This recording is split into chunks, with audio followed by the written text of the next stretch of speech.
Hey everybody, it's Hunger again, and welcome to another Pokemon Ultra Fire Red XD Shiny Hunt stream. So today, we're at Vermilion City, and we're going to go ahead and head to Route 11, which is over here, to the west, or east, excuse me. And there are some trainers here, and I haven't battled any of them yet, so if I accidentally run into one, we'll go ahead and take care of that, but we're going to go ahead and start our hunt. The wonderful smiles, what's up? It is definitely time. We're hunting shinies out here. No, not white smoke.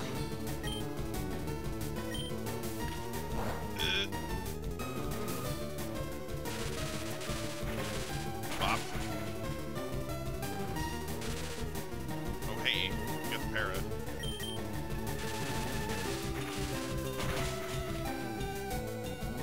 These are kind of like shiny hunting slash grinding streams. I'm gonna try my best not to run into this trainer. I haven't fought him yet. Oh, there's this field. Alright. So far we've got Swablu and Sfeel on this route. I've not been on this route yet. I have no idea what lives here.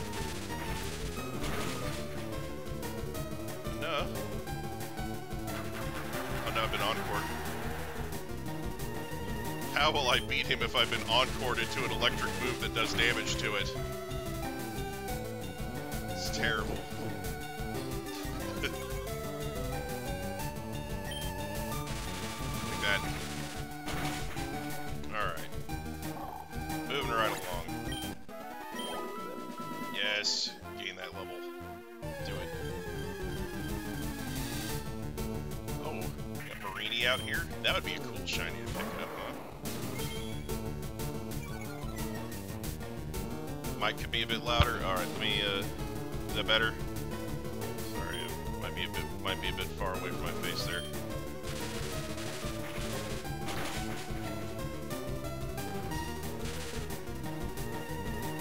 If that's any better, that would... Let's see here. If that's not any better, then I'll go ahead and try, making some adjustments.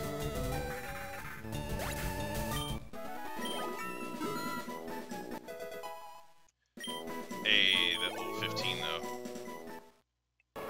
Yes! Shiny evolution time.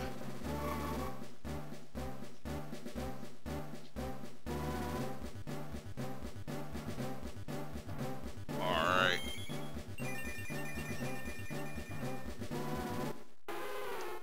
Luxray is here. Or Luxio, excuse me. Not Luxray yet.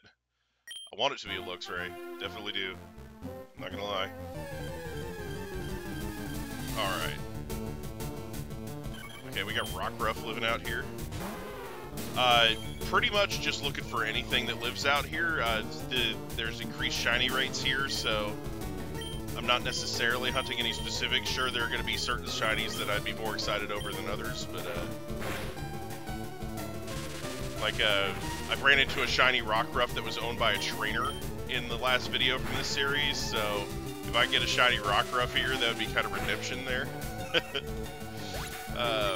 Shiny Marini would be pretty cool to have. I'm not going to say no to a shiny Sfeel or... Oh, Ninoop lives here. Oh, I'm gonna have to... If I get a shiny Ninoop, that's going to be amazing. So yeah, there's a couple that I'm going to be a little more hyped for, I guess, but like I said, just sort of shiny hunting in general.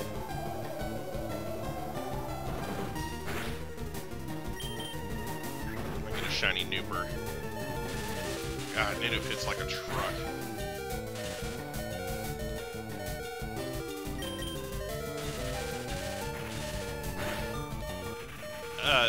Twitch is only going to make you a monetization partner if you're streaming at least 3 times a week. And I don't have the time to make that kind of commitment yet. I'm working every day of the week, so right now I'm only streaming 1 day a week. So if that changes at some point, I would consider streaming on Twitch, because it definitely is easier to get monetized and to get income going there. But right now, it's just not in my not in the cards for me at the moment. I don't meet the requirements to get monetized, so I'd rather concentrate on growing my YouTube profile. If that makes sense.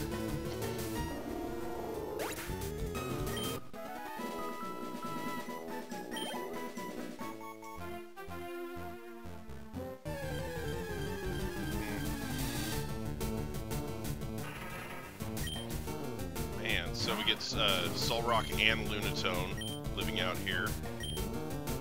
It's a water gun.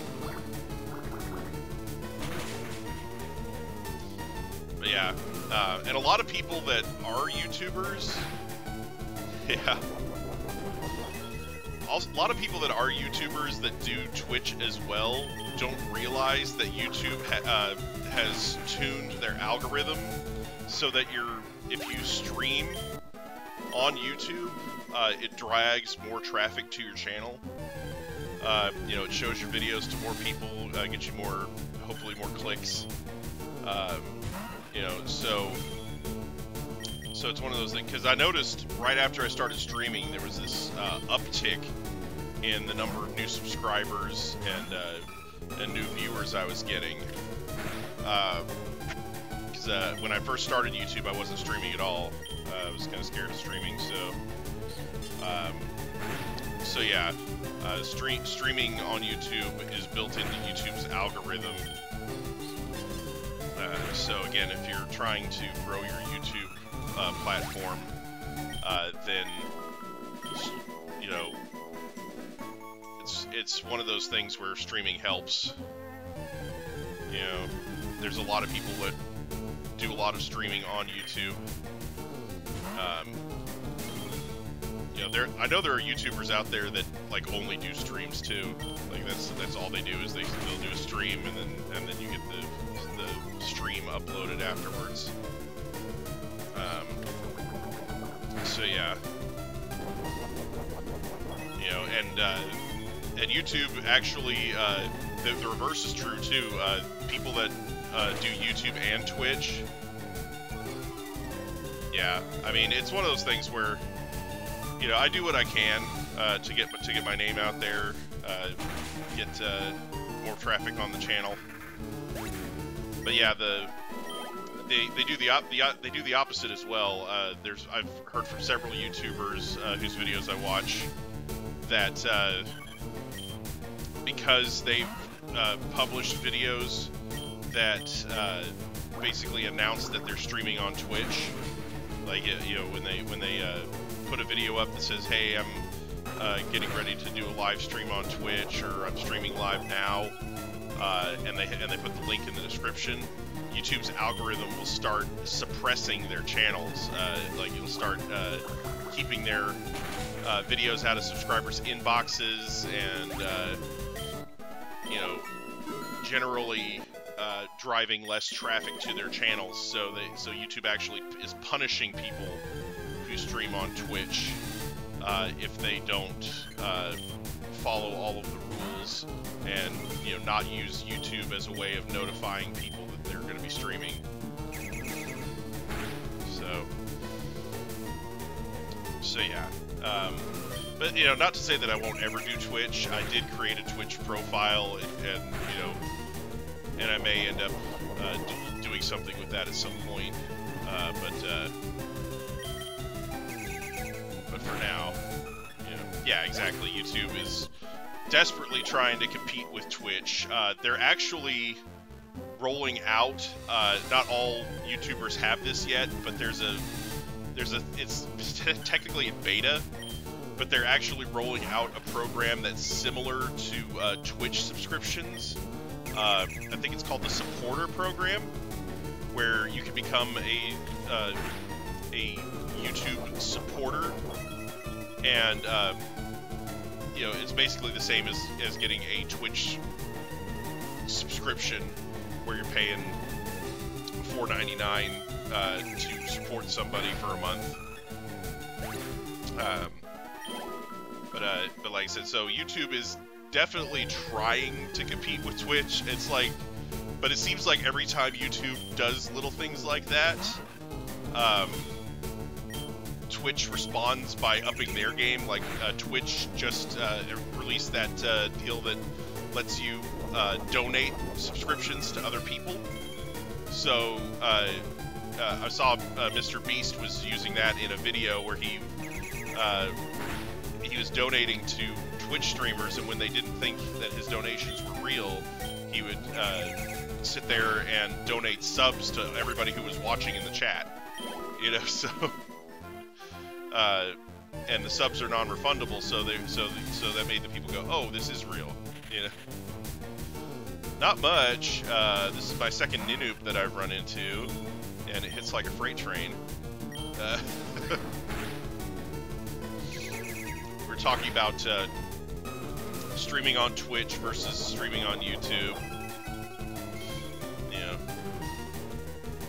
Yeah, exactly. So yeah, that's a new feature that Twitch has, and like I said, YouTube is just now getting to the point where they have those followers. Oh no, I ran into the trainer. Let's go, but don't cheat. I haven't run into this guy yet, so if this guy has a shiny, so freaking help me. Normie Chibo. Oh, he's got a Blabos.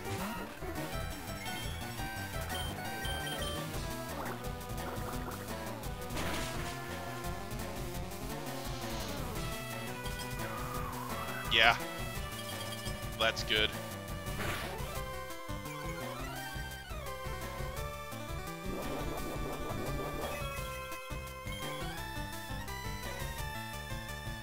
There we go.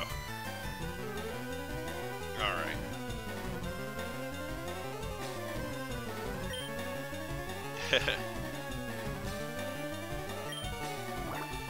Yeah, this particular version that I'm playing, the Ultra Fire Red XD with all the Clovermons, isn't available for public release yet. It's a shiny Sem drop.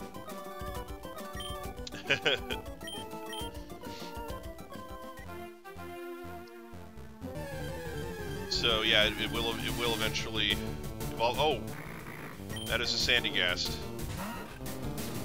That'd be a cool shiny. That shiny is like, what, black? It's a good boy.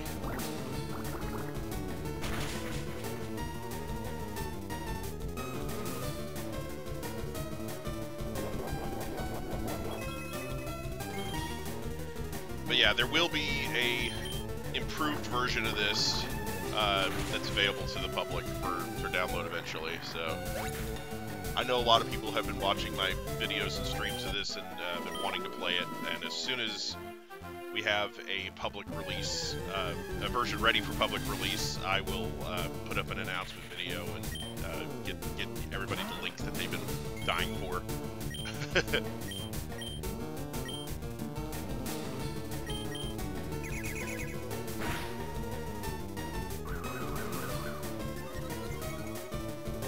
I'm getting to play this pre-release so I can help kind of iron all the bugs out. Like a lot of the stuff that I've been through has been changed. Like the fossil Pokemon showing up on the route next to Mount Moon has been removed, so that it's not like, oh, I just got the fossil, but it doesn't matter because here's these fossil Pokemon. So they've been replaced with other encounters. More common stuff. So, alright. That's just an example of, you know, Militant's catch rate was adjusted because it was way too high, or way too low. But it was really hard to catch. I wasted almost 80 Ultra Balls on it, and close to 40 regular Pokeballs before I finally caught the dang thing. Yeah, CAPSLOCK has been so awesome. making sure that there's new updates for me to play and that these issues get fixed as soon as I find them. So,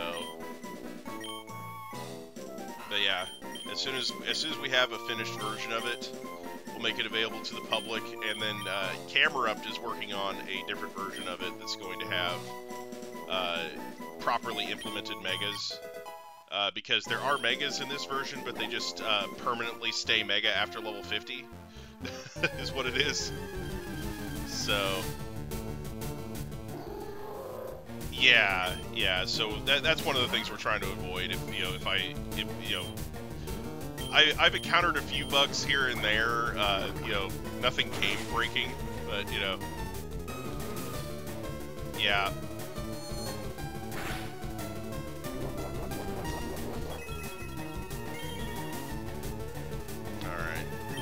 Get him, Mushy. Yeah, permanent megas and Battle Bond Greninja. So those are things.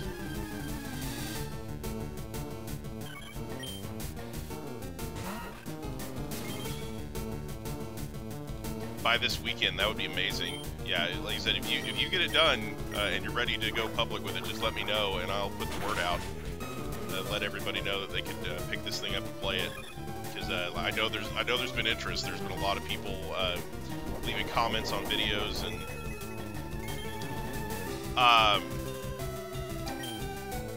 I do have a Twitter. I don't really put links or anything for the game on it yet. Mostly I tweet about just random stuff like finding shinies that belong to trainers and stuff like that. So yeah.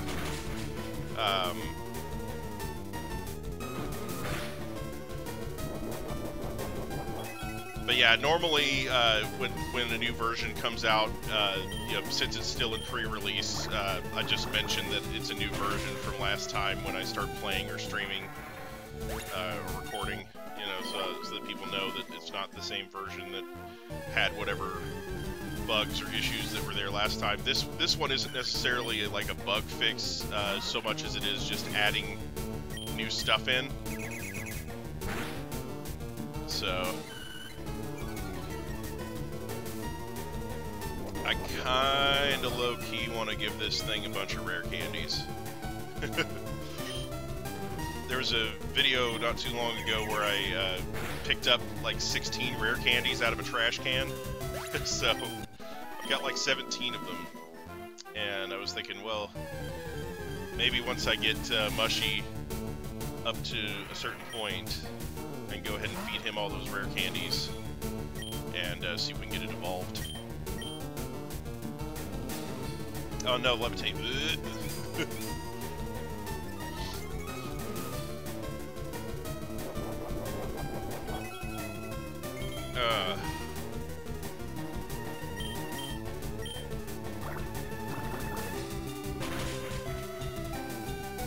Because it evolves into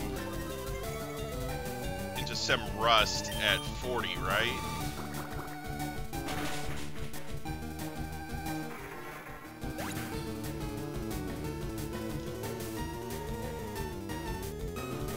Let's see here. I think that's Solrock. Oh no. 30, okay. It's the other one that's at like 40 something, right? Alright. Sorry, I'm trying to stop my nose from running.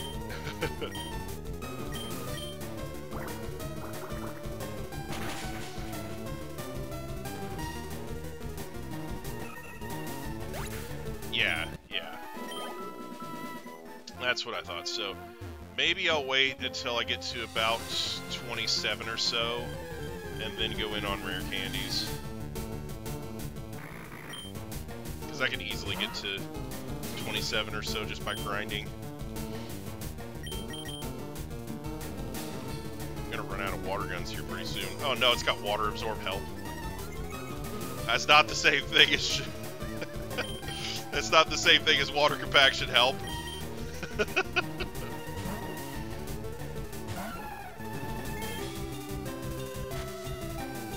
I know, right? That would be a sick shiny to pick up. Yeah. I was talking earlier about how there's not necessarily a specific shiny that I'm looking for, but there are definitely a few shinies that would be way more hype for. You know. Blue Dog, yeah, Blue Dog would be good. Blue Doggo would be nice. My boy Blue.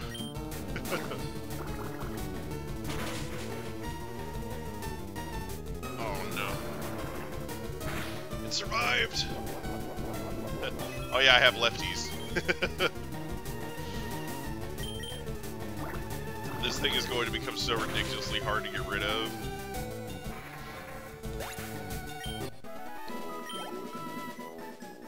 I'm so glad I stole those lefties. Oh, Pidgeotto lives here. Hi, bird.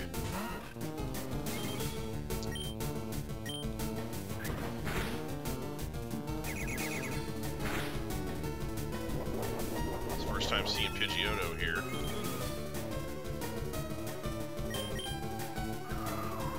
It is a burb. Yeah. Yeah, I figured you'd probably, did a little bit of surgery on this route, since you said Ninook was just added this morning. Oh, it had an Oranberry. I was like, wait, does he have lefties too? Just got a berry.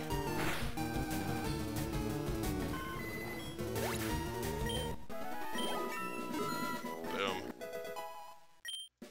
Mushy has grown to level 24. But yeah, I was looking through,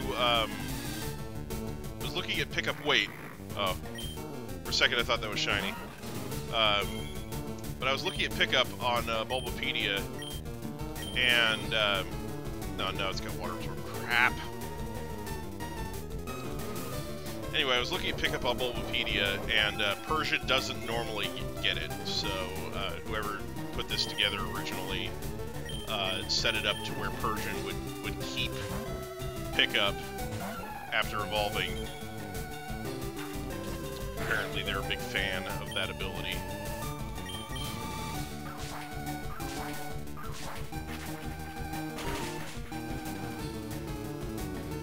Persian was in this game beforehand. They didn't have to change it.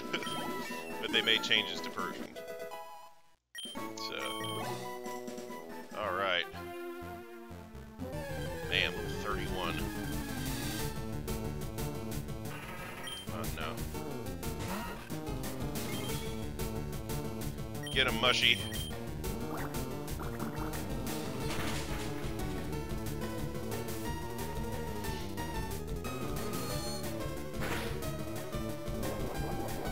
Man, why do I feel like I'm gonna run into like a shiny Solrock or something?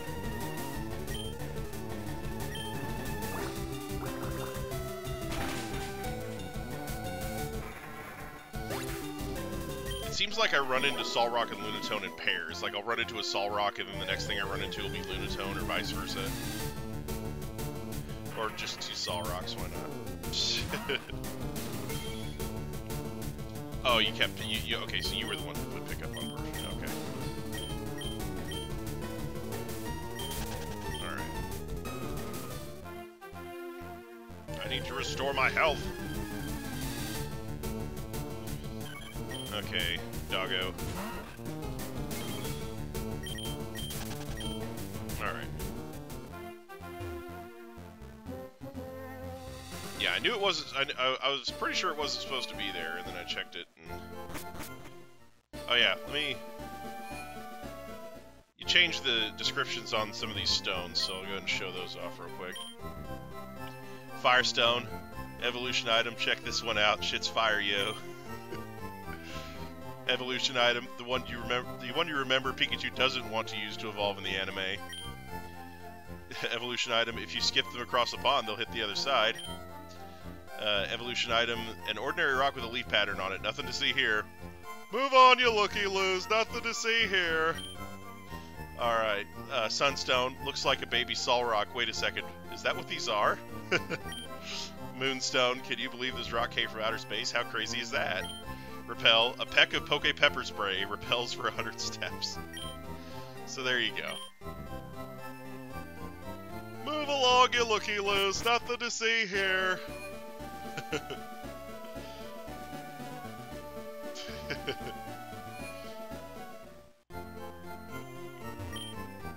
Alright, I'm gonna heal up. Boom. Alright.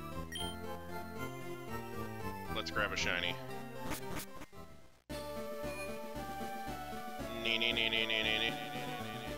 The shinies. Actually, off camera right before the stream, I went ahead and got the redeemed the bicycle. Yeah, that was kind of annoying. I mentioned that during one of the episodes that there's nothing in there besides the stone guy, so you can't buy like, you know, Ultra Balls and potions and stuff. You have to run all the way back to Cerulean to do that.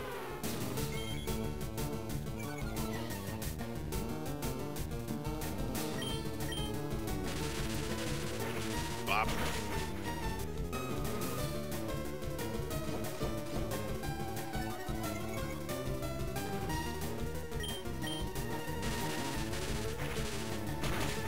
But yeah, so...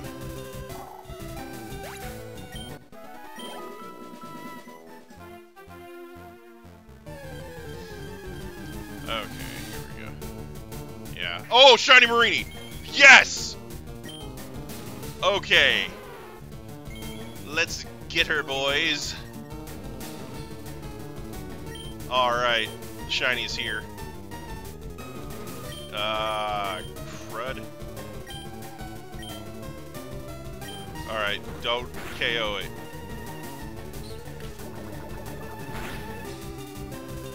Oh, baby. Here we go. Alright. I think you can take one more. We're gonna see what she can take. Oh, no! The crit! No! Oh, shit! Damn it! Oh! Fuck!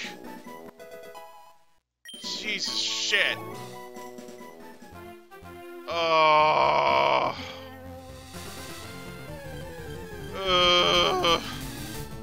Stupid freaking tackle crit piece of crap.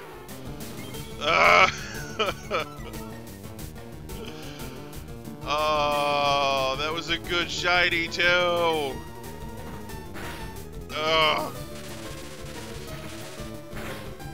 my god. I'm trying not to run into these trainers out here because, yeah, I'm trying not to run into these trainers out here because I'm afraid that they're gonna have a shiny, like, and they're gonna use up my shiny luck for the next, 15 minutes. Take that! Oh, come on. Get him. Get him. Get him. Take that. Bleh. Alright, go Kimba. Dang it. Oh. There was a shiny Marini. It was gonna be so cool.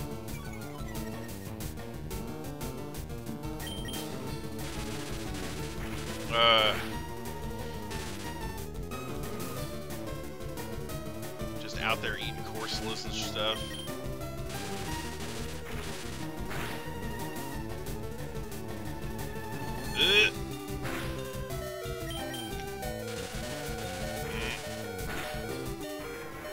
Destroy!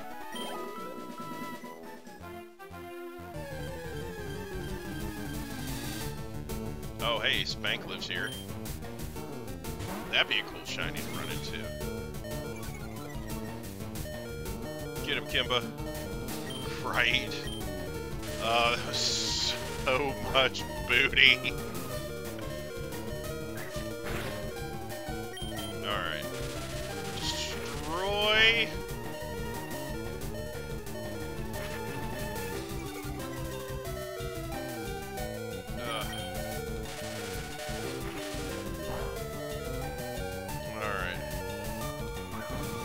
karate chop. Alright. Get him, Mr. Peanuts. Do it. You can do it. Right?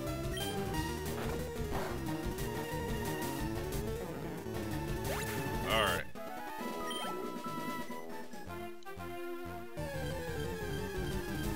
Alright. Oh, it's the dog. The doggo is here.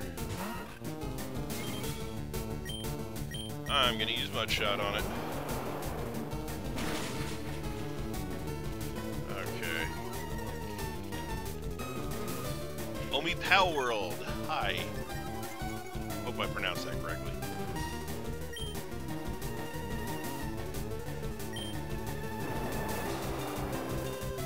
Oh my goodness. Take that. Okay. Alright. Look out. Oh, it's another doggo. Alright. See if we can get a shiny one. Great.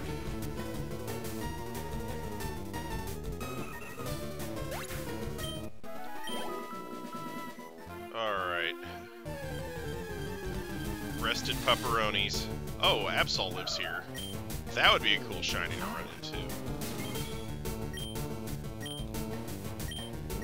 Alright. Have some mud.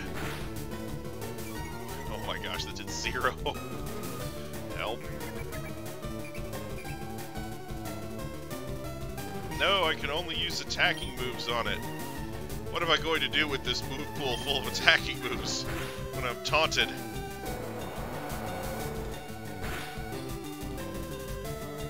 Oh, the crit.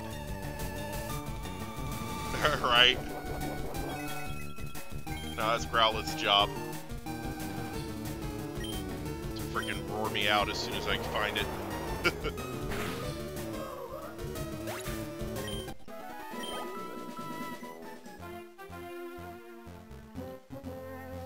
Hopefully, by the time I get to a route with Growlithe again, we've got some tech to put it to sleep. This shiny Growlithe would be amazing. Yeah, this is a Marini. That still makes me mad that I critted that shiny Marini that came up earlier.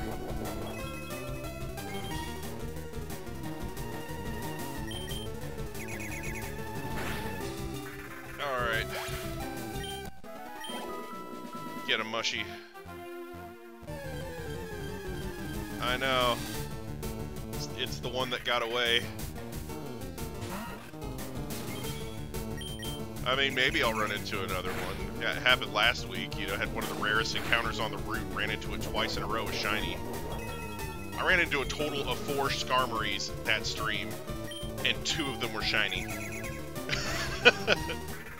That was so freaking insane. Last week, though, that stream was epic. 6 shinies in about 2 hours.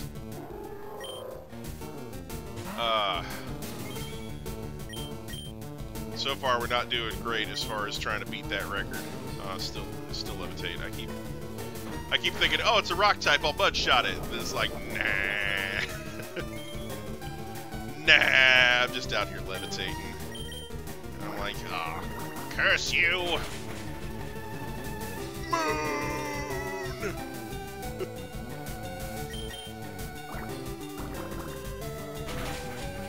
Right.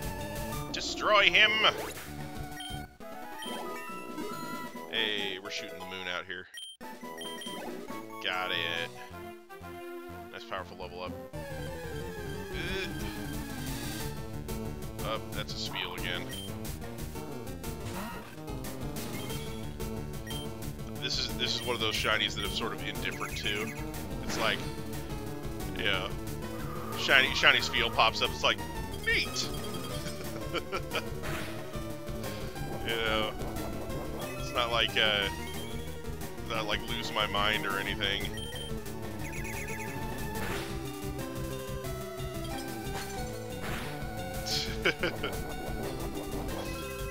I mean, yeah, I mean, Technically, if you have a Thief Mon, you can just steal them from Solrock and Lunatone. I don't know.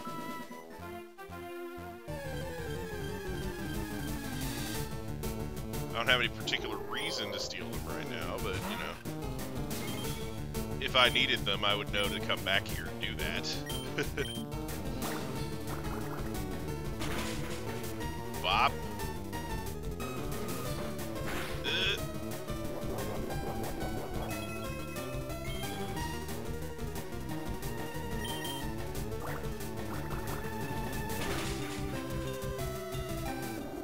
Take that.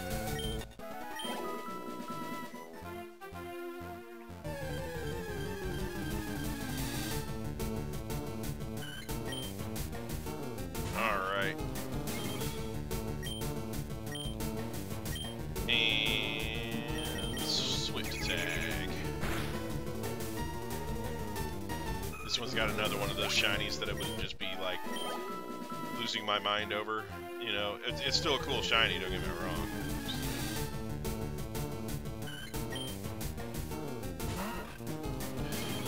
Alright, look out. You know, I say that, but if, you know, when a shiny comes up, no matter what it is, I get a little excited at least. Come on, let's be honest. Hey, you can't put me to sleep. Yeah, I mean, shiny Swablu is a pretty cool looking shiny. It's just, you know, it's just that it's a Swablu. But, you know, it does have its Mega in this game, I believe, so if it's got its Mega, it's still probably gonna be pretty good.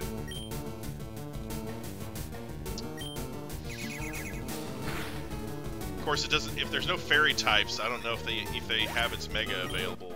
If it's how that's gonna work. Oh no! Another Swablu. It's like the third one in a row. It's crazy.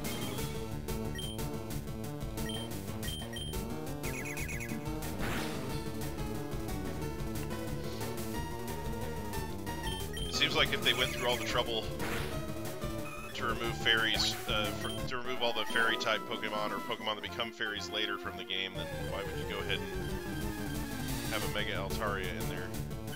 But, you know, I don't know. And swift attack.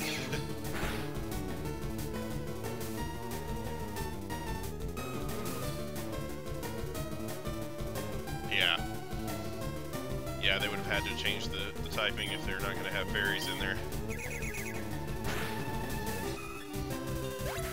Alright.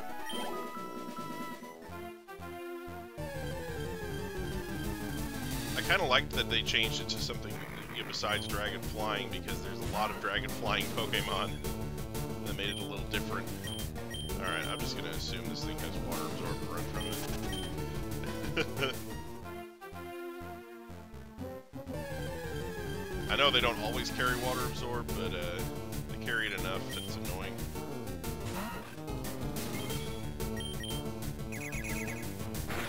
And I don't want to keep checking. He's trying to put me to sleep. That's a bad birdie. Oh, Beedrill lives here? Hello? Did not know I could find bees here. Alright. That'd be funny if I found a shiny one to kind of make up for that shiny Weedle that I killed accidentally on purpose. There's the pupper again. Oh no, wrong move. That did nothing. Oh no, no, no, no. Oh.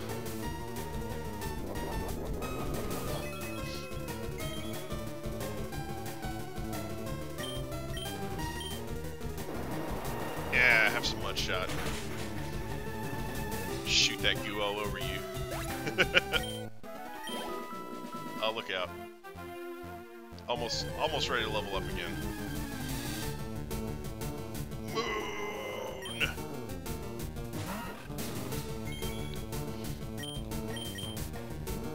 Come reminds me of the moon from Soul Eater.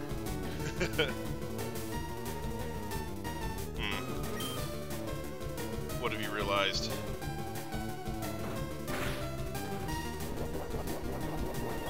Get rock rough.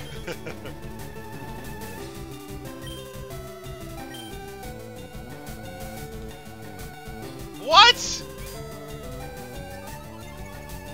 This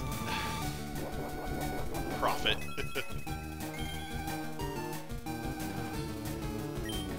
This thing has frickin' water absorb. I'm so done.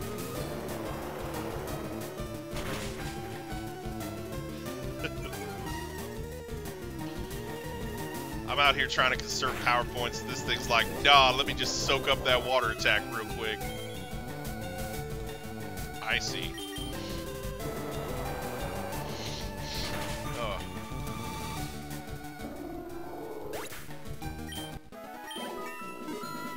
Okay. There we go. Oh, Mushy wants to learn Bubble Beam? Hells yeah. Oh yeah, we don't know Water Gun anymore. We don't associate with that move. Alright. Mushy blows bubbles.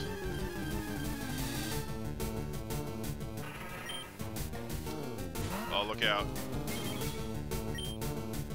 I'm forever blowing bubbles.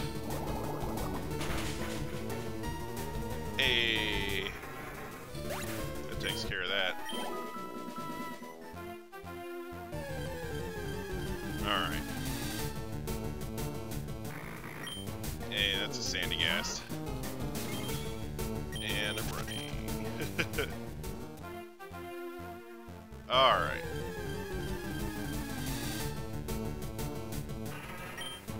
And that's a Sol Rock.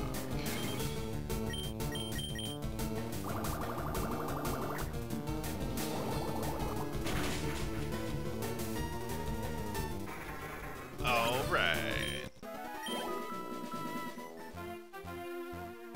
Dun, dun, dun. Oh, please don't turn around and find me. Alright, Lunatone. Ah, stupid water absorb. Why does this thing have water absorb all of a sudden? Like, the first several Lunatones I fight, I just, you know, using water moves on them, killing them. Fire absorb. Yeah, I'm kind of waiting for the Flash Fire Sol Rock, honestly.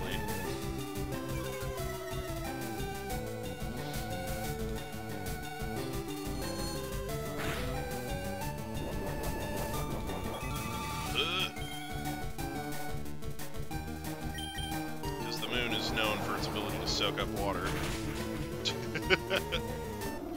It's like a freaking sponge.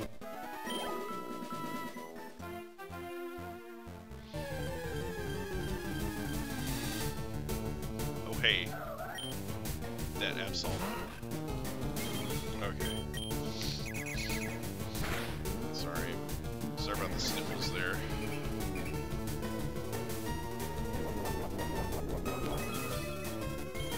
No, I fell for the taunt.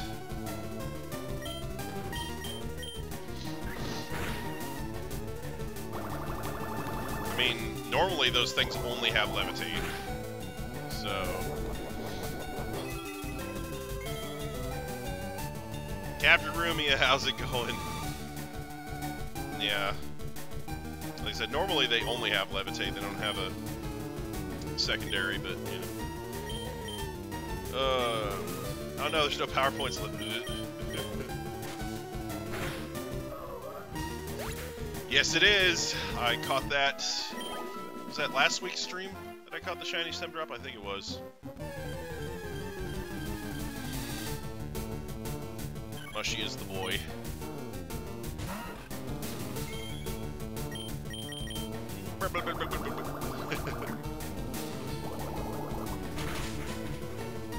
And we're looking for more shinies. Looking for a nice shiny Rockruff to add to my shiny squad. Or any other shiny.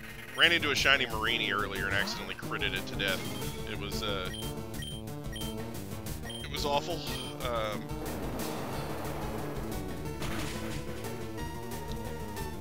there we go.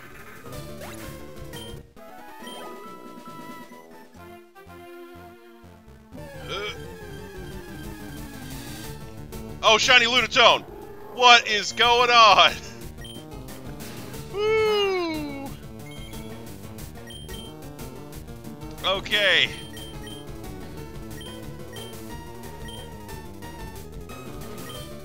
Pretty sure it's just more rare. Crud. What do I weaken this with? My weak boy is fainted. Crap. Let's bring hunger in. Blue moon. Yep. Oh my gosh. I think I'm just quick attacking this. I think that's how this works. I'm just gonna quickle tickle it until I've knocked its health down enough to, oh my gosh. Alright. Alright, Torcat, I'm gonna have to ask you, and follow me really closely on this, to not crit the shiny Lunatone with this quick attack. Okay. Ugh.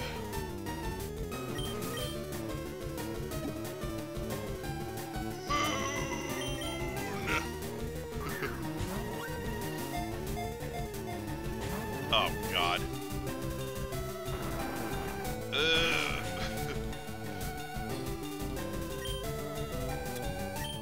Capture him! It! Her! Yes!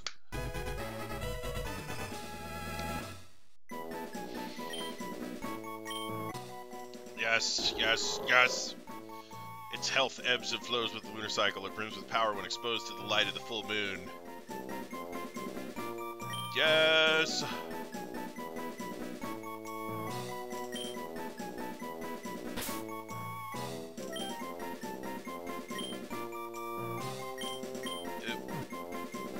It gets to be blue moon.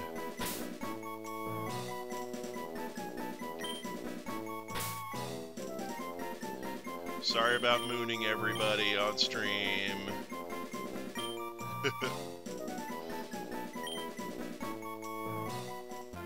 Alright. I've officially mooned my stream. Ah.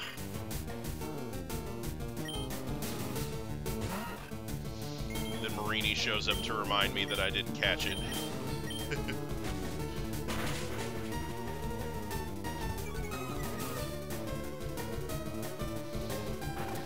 Because of course it does.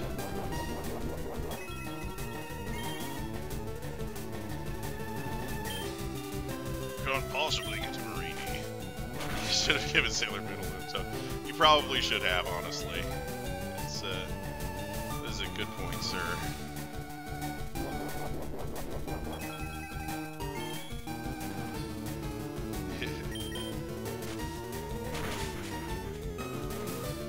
Smite.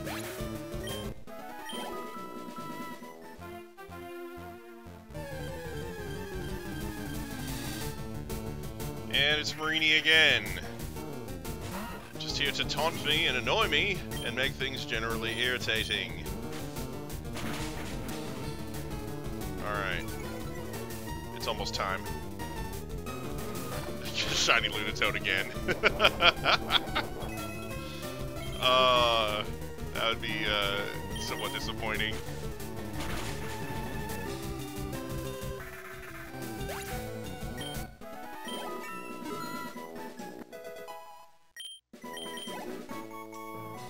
Okay, Mushy has gained a level.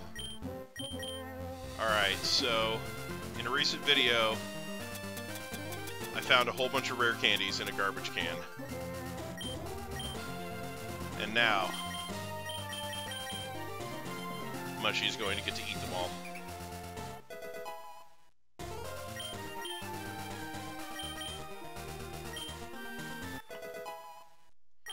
It's part of my body the hell out of Lieutenant Surge strategy. are not going to teach Slam.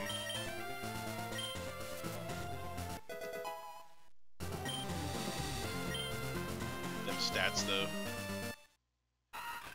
This, possibly. There's a lot of Gen 7 Pokemon and Solrock and Lunatone living here, so...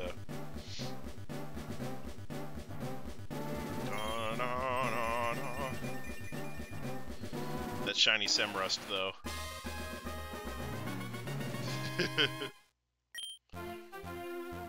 Feed it.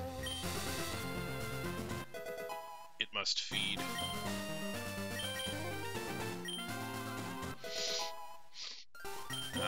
Sorry, still got that snuffly nose thing going on. Pineapple berries.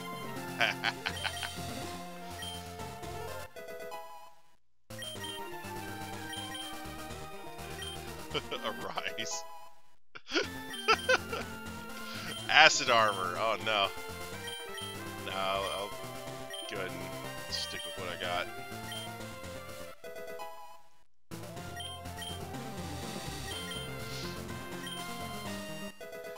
Here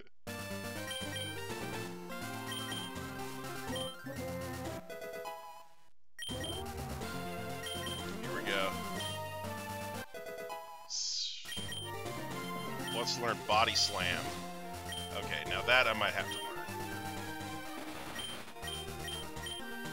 Yeah, it's 85 power as opposed to 60. Ah, nice. Tohomon, I might have to look into that. It sounds like Moemon, but slightly different. Yeah, maybe not yet. But it will.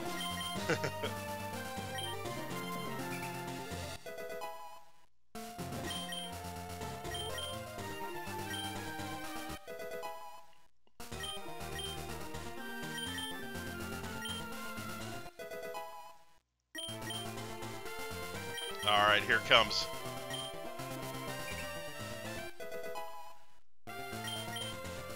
Ladies and gentlemen, boys and girls, and children of all ages, for the first time live on YouTube.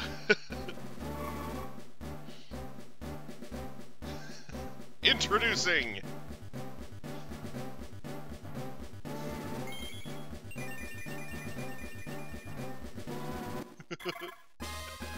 Semush. Yas.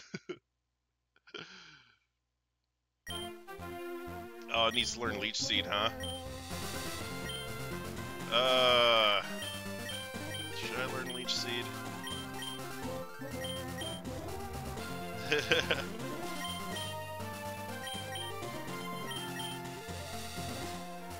Yeah, I think we need to go ahead and...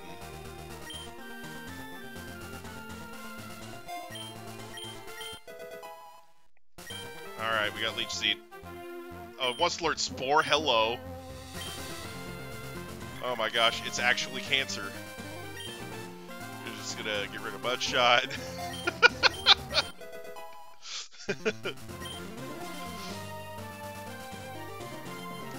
Alright. Yep. Cancer's here. Alright. And that's why its name is Mushy. Look at this boy.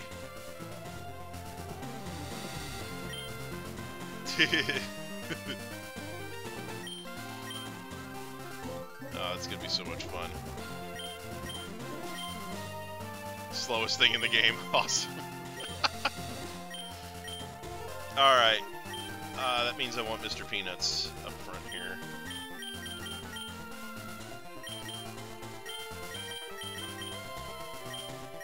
That water grass typing.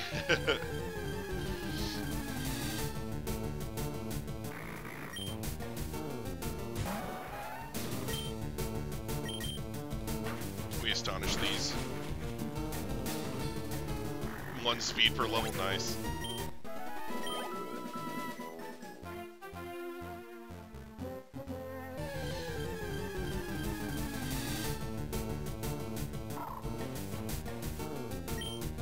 Alright. Fight him.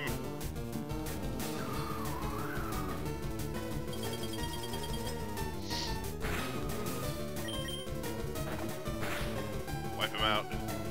You can do it. Oh no, I've been encored into bite. What a horrible fate.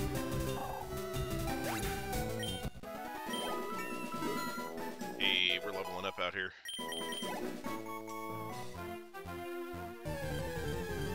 At least I got a shiny evolution done. Right.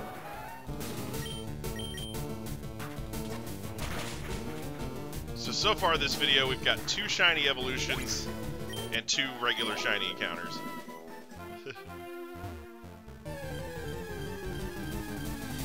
You look just like your... Oh, just like your brother. Okay.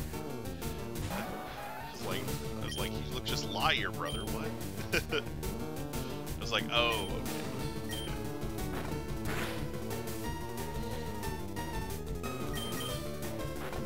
Bop.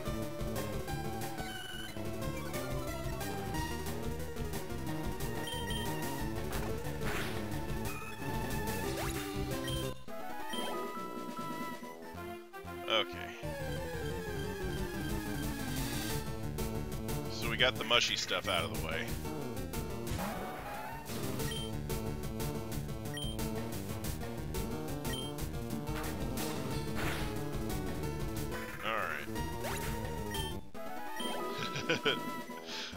Can't typing. Hands not work. Astonish. Bop.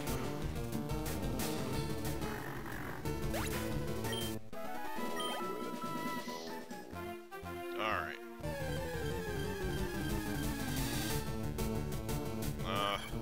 Doggo.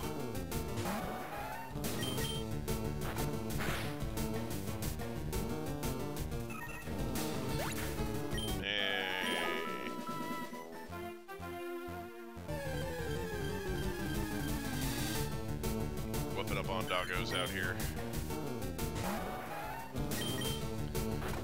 Nom nom nom. No. Being pecked on.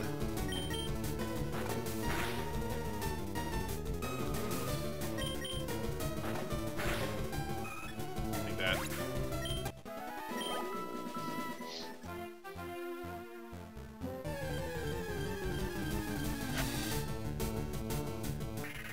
Okay. Come on now.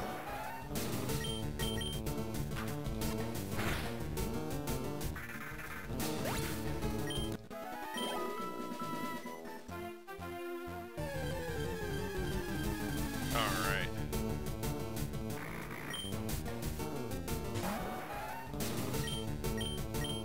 And astonish. That's astonishing. Alright. Oh, we got level 27. Alright.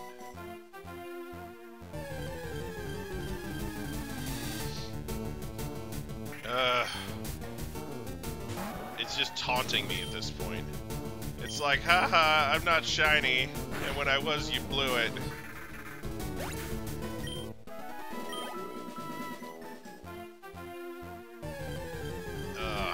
Pain in the rear.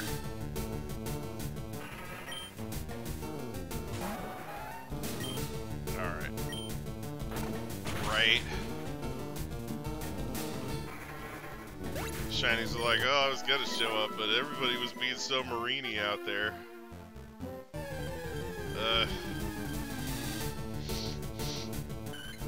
Oh, man.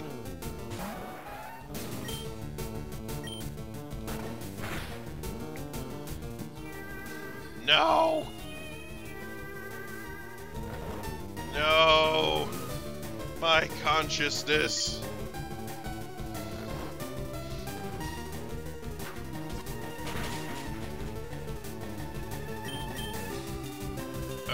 Okay, I'm gonna have to run from this. You stop that right now.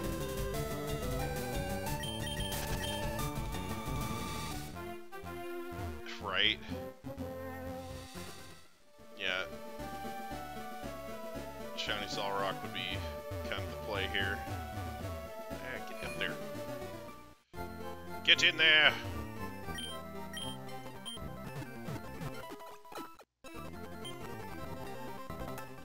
Yeah, that's right. I used the speed up button to heal. What of it?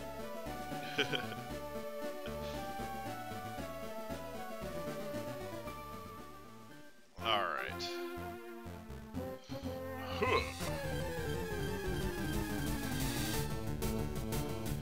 It's this thing again. Destroy it for me.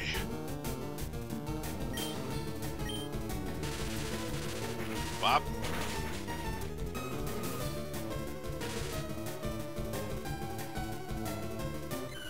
Why didn't it faint?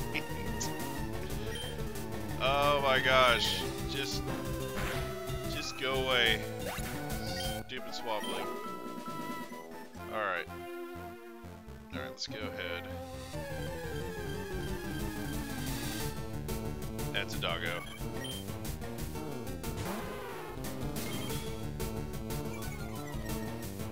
Got the Intimidate drop. Get him. Take that. Oh no. Why won't you faint? I need you to faint.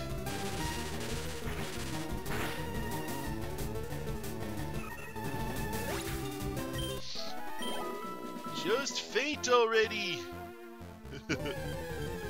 Alright. Hey, it's Spanky. I'm just gonna run. Yeah, this has been a pretty rough stream. Kind of rocky. Got off to a rocky start.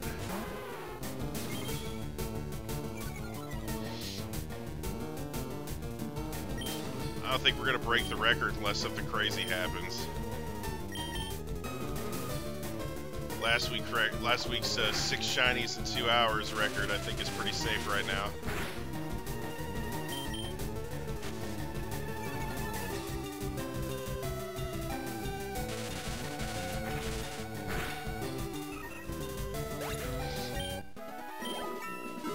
Hey, there we go. Nice, powerful level 17. Alright. Oh, shiny Swablu! Ha! Well, here's our third shiny boy. Okay.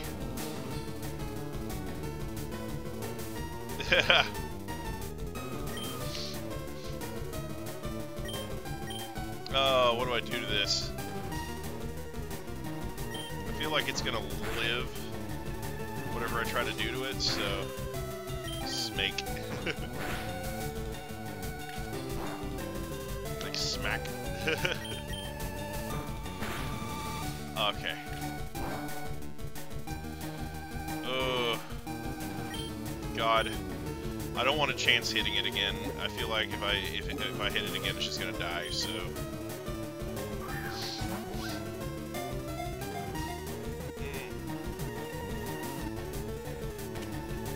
Okay. Whew. Caught him.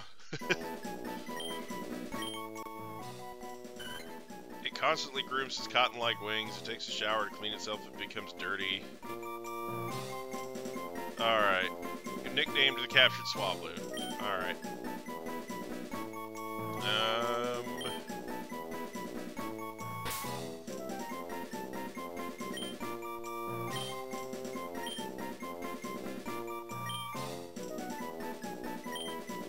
Name it Canary. I think that's how you spell canary. Pretty sure. I can fix it later if I messed up.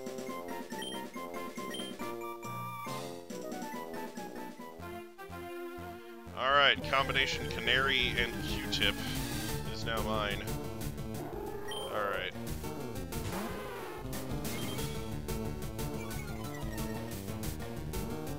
And of course, the longer that we do this, the more likely it is that we run into duplicate shinies.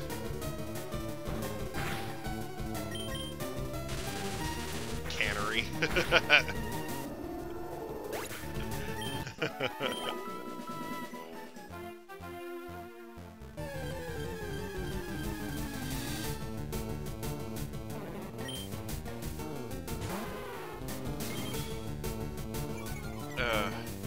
Cottonary.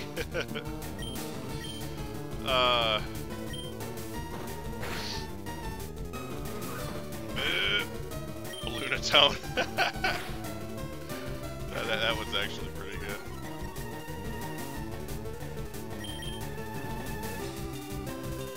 Oh my gosh.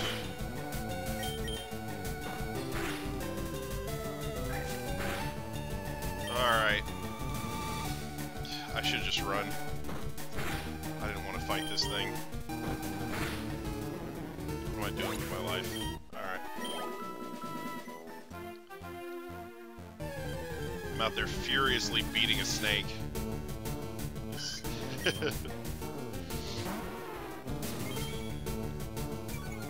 Alright. Kimba, get him!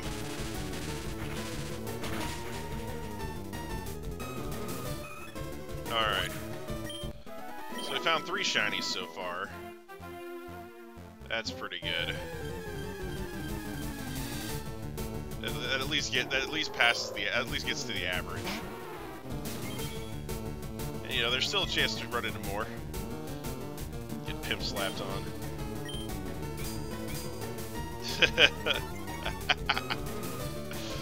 Oh man.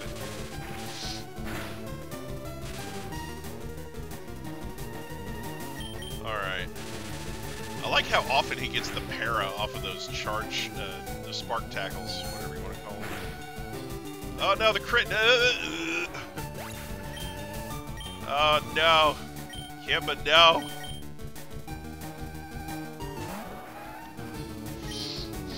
I'm gonna have to go heal that. This is not okay.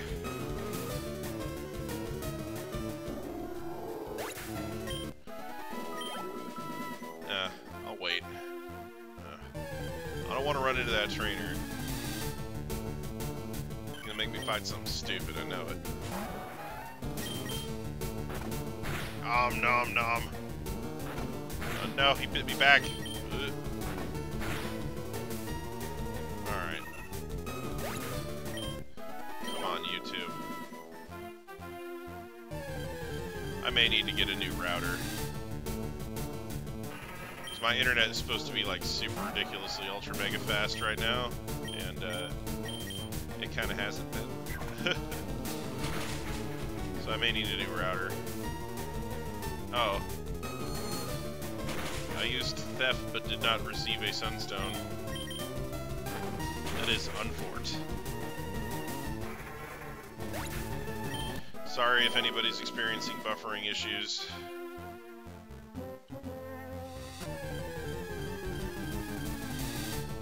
My internet is not supposed to be dookie butter anymore.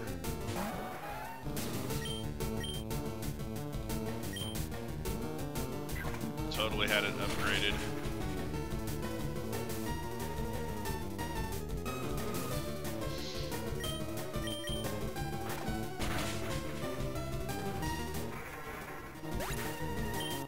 Oh, come on. Nah. Rough. What up?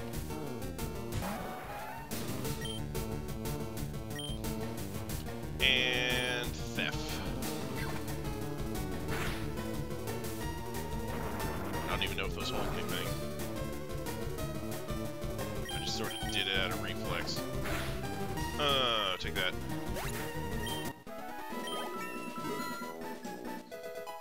Yas!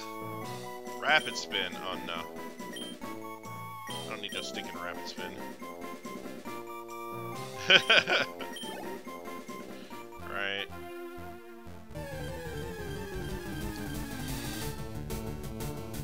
Oh hey. It is a blue Spheal boy.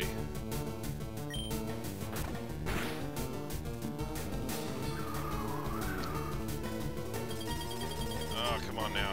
You can do it.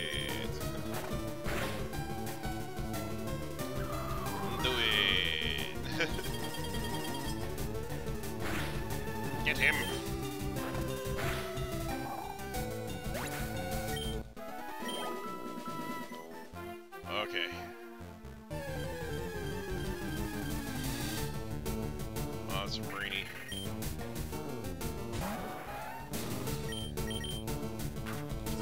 Oh my gosh. Be shiny Marini. Do it. You won't. Why you got to be so mean, Marini? You show up as a shiny and then I crit you and you go away? And now you just keep showing back up to taunt me about it? You're such a mean boy. Slash girl. Slash monster.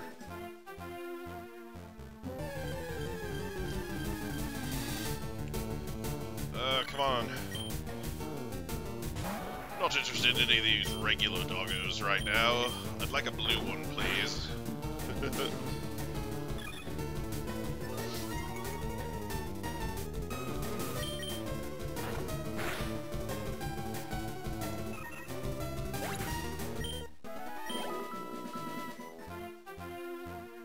Alright. Oh, hey. It's Swablu. I'm running. Why not? I don't want to get put to sleep again. I don't think I can one-shot it, so I'm running away so I don't get put to sleep. Oh, Mr. Side. Side. Mr. Golden Side. Please die out on me. I was actually thinking about naming it after one of my viewers, BBMC's World. Because he loves the Rock Ruff. So. Right? Yeah. I mean, obviously the odds of getting a shiny Marini are pretty good since I've already run into one this stream, so.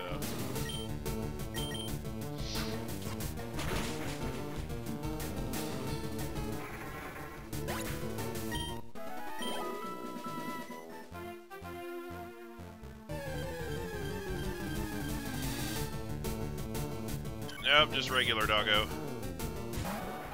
Black hole, son, won't you go away? Like, just leave. Alright.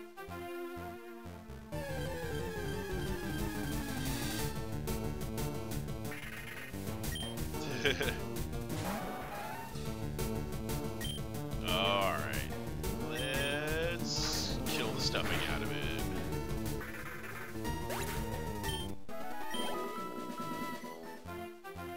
Alright. Looking for our third shiny.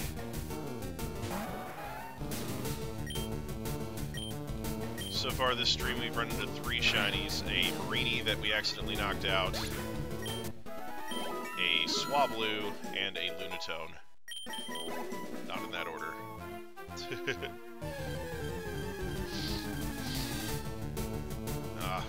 Regular doggo again. Bite. Yeah, that bites. Should have astonished for stab. Oh well. Perhaps later.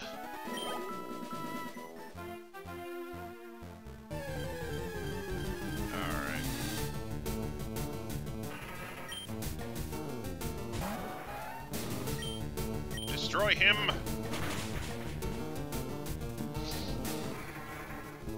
Alright. There we go. So they finally released a teaser trailer for the new She-Ra series. It was not impressive. I could see that they were trying to make it look really cool, but it was like... how to put it? Like, they show her, like, doing her transformation sequence, and then at the end of the transformation sequence, she holds the sword up and says, "For the honor of Grayskull," and I'm like, are you freaking kidding me? Please stop.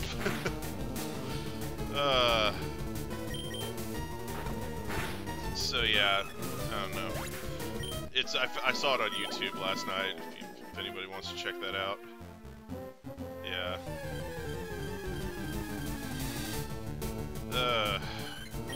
Yeah.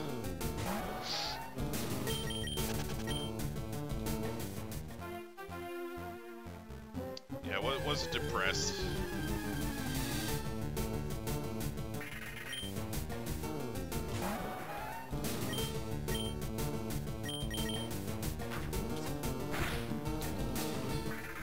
Like, I didn't necessarily have a problem with the style and quality of the animation and the character designs themselves. It's just that it doesn't feel like it should. You know? I don't know. It's hard to explain.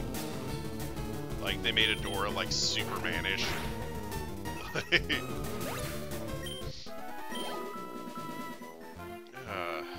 don't know.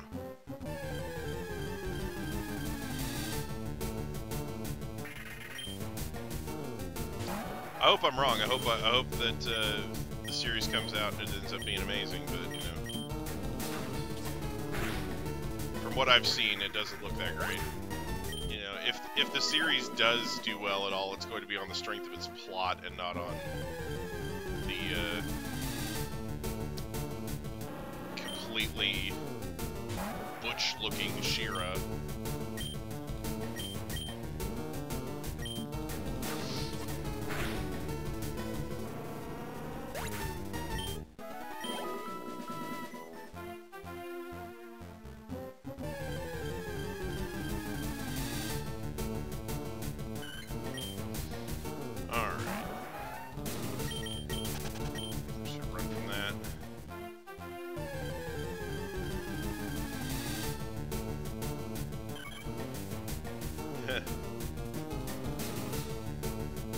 Interesting.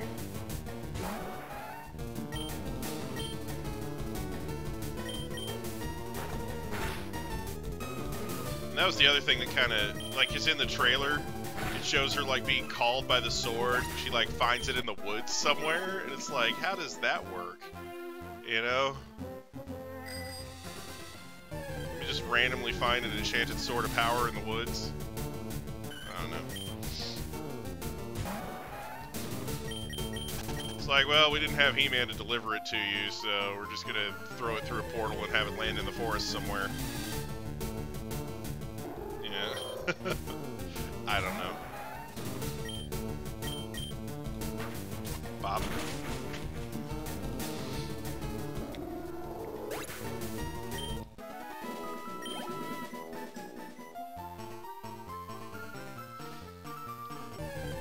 Alright.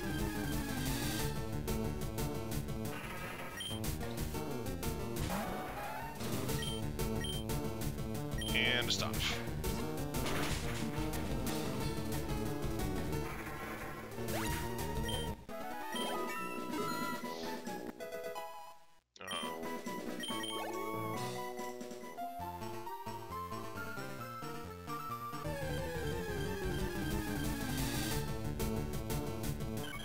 Alright, there we go.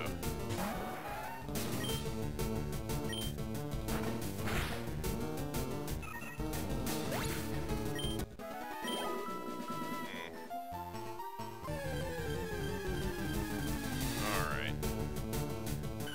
Come on, shinies.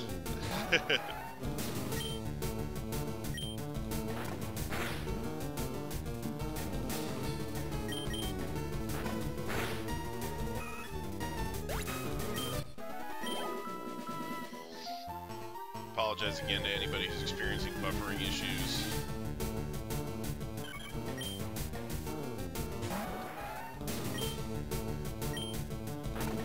Fight. Right.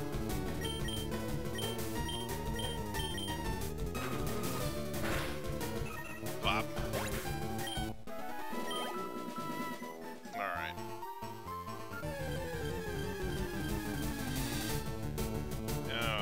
Come on, Marini, quit taunting me.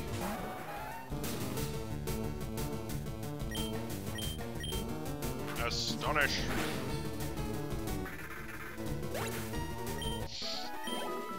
Alright, let me go heal real quick. That's the wrong way. In there. Yeah. Right.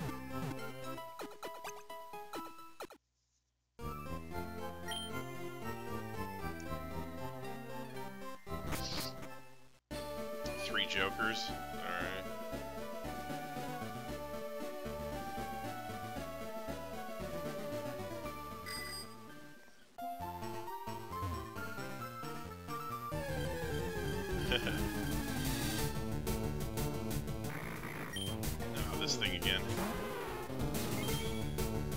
running.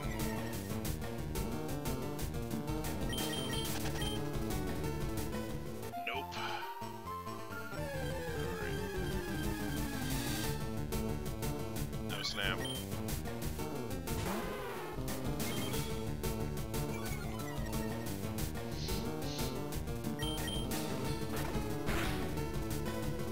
No! Stop biting me.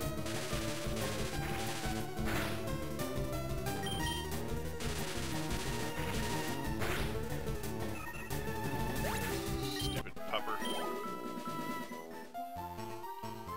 Alright, come on. Oh no! Why aren't you blue?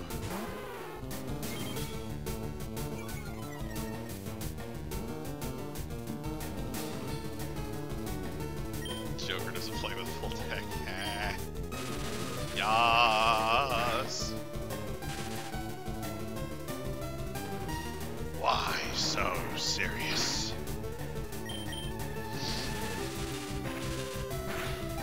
Pretty sure he just buys card decks and takes the Jokers out, honestly. And he just makes a deck out of those.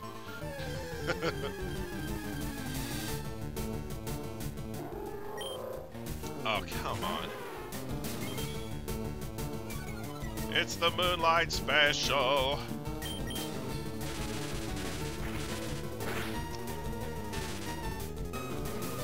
I'm gonna destroy you. Please do not confuse me.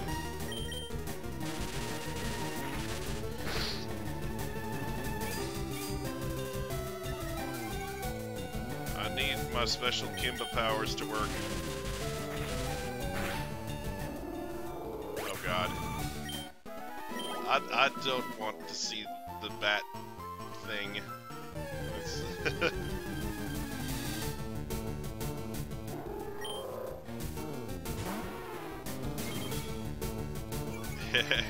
Right. Set of full metal playing cards.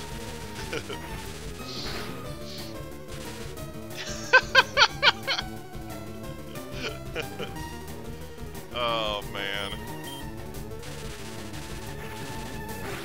He's finally gonna get revenge for the Killing Joke, huh? Get him.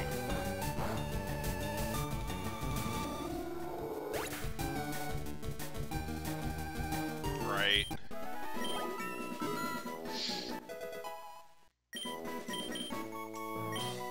Oh, I'm trying to learn Bite out here. I'll take Bite over Tackle. Oh wait, I had Tail Whip.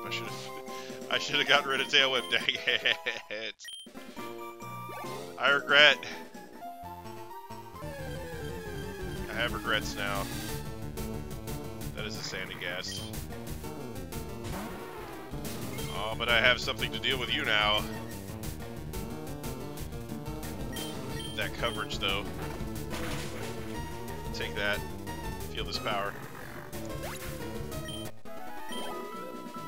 Alright.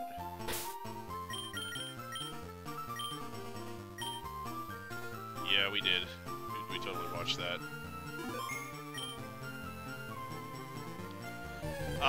It's not what I would call bad. It's definitely not what the Killing Joke in the comic was, per se, but it's one of those things where there's certain things that you can't do in animation that you can do in a comic. So, yeah, Black Sandy Gas would be nice.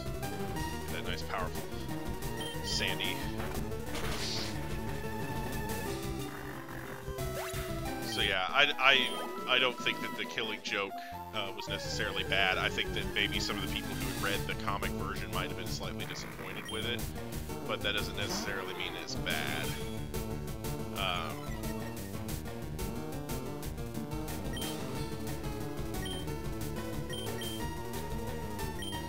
And Sandy Gas are showing up in force now.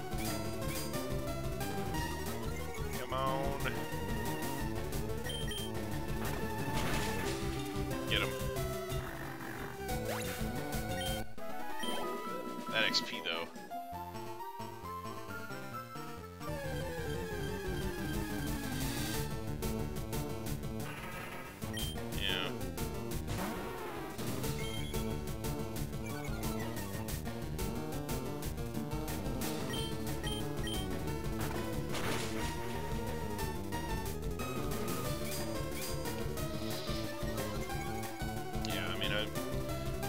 has done a really good job with their animated movies. The monkey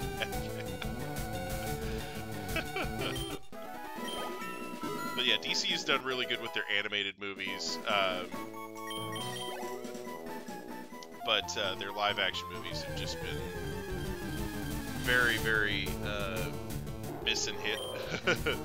More missing than hitting.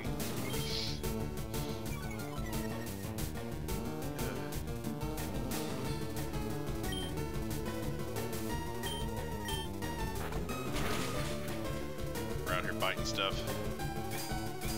Oh, now it's getting hard.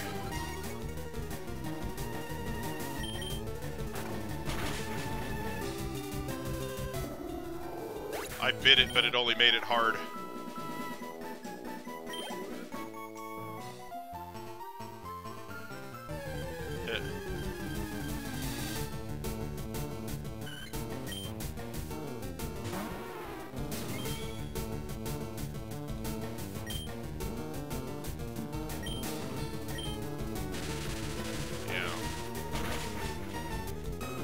There's been some speculation that Disney might be trying to buy DC.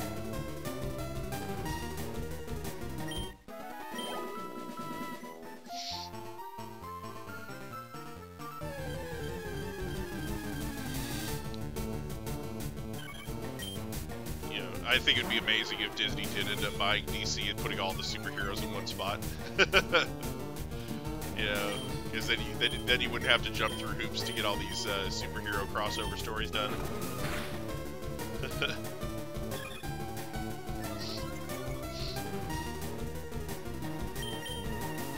I do think Shazam is pretty cool. I like the concept for it a lot.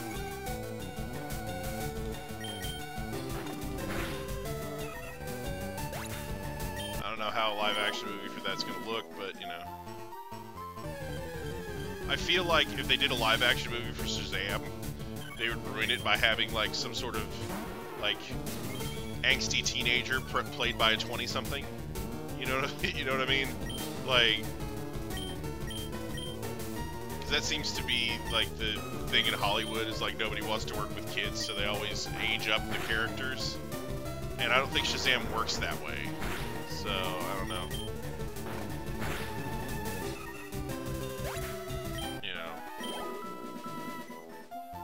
I know it's hard to find a kid that's got enough talent to carry a role like that, but, you know.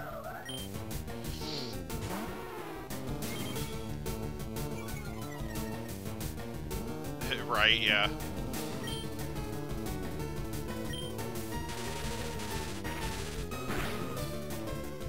No, I haven't seen it.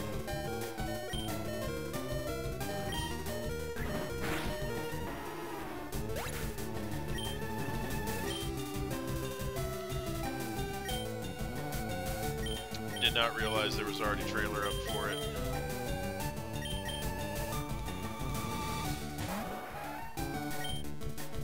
I feel like I've made a horrible mistake. Alright. Go, Mushy!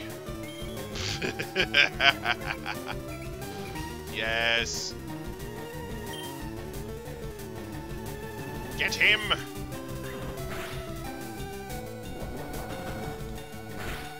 It's a monster.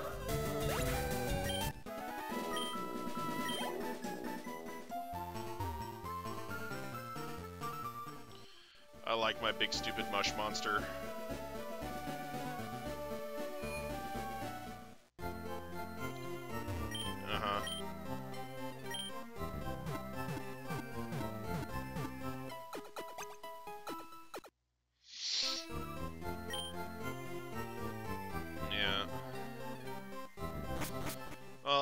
And that seems to be kind of the problem that DC is having. If they have a successful movie, then they try to make all of their other movies like that movie. And it's one of those things where DC needs to realize that each of their different properties is supposed to have a different tone to it. Batman movies are supposed to be a little bit darker in tone. Superman is supposed to be, like, cloyingly, you know, goody-goody, you know?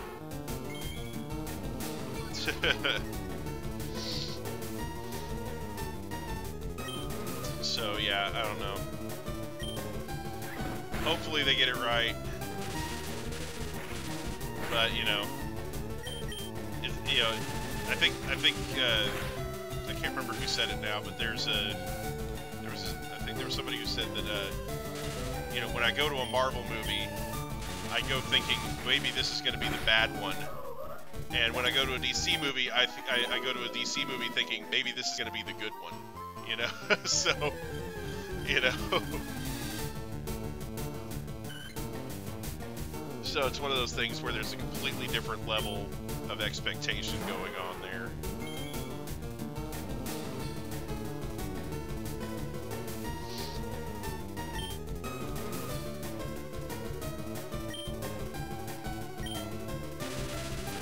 Yeah, right now,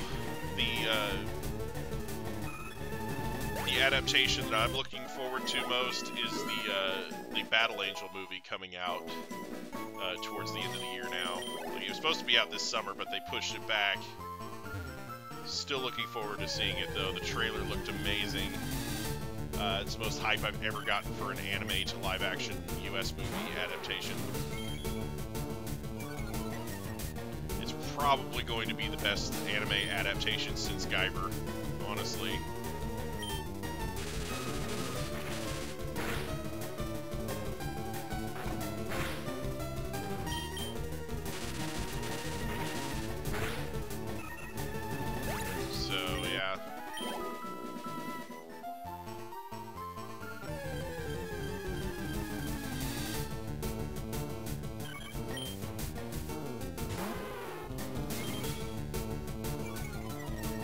Before that movie comes out in theaters, I still need to get all my friends over here and have a watch party for the original one. Get everybody hyped for it.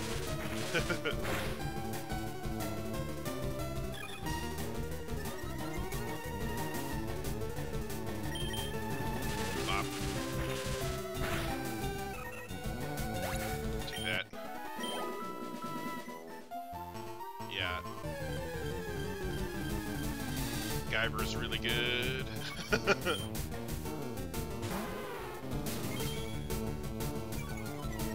Right?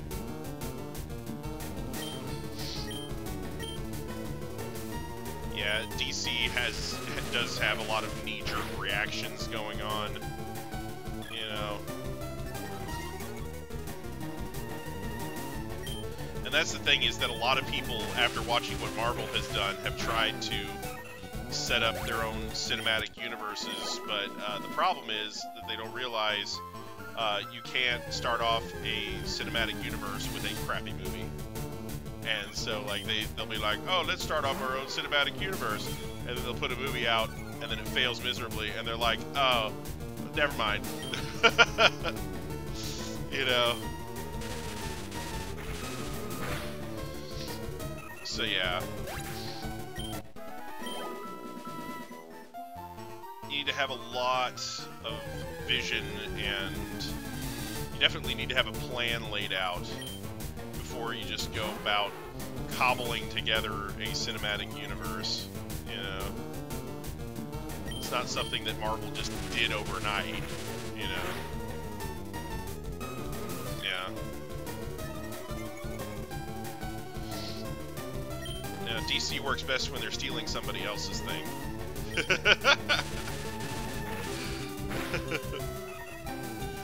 DC, a lot of their characters came from copyright lawsuits. Shazam, for example, that wasn't DC's character eventually. They won him in a lawsuit because he looked too much like Superman.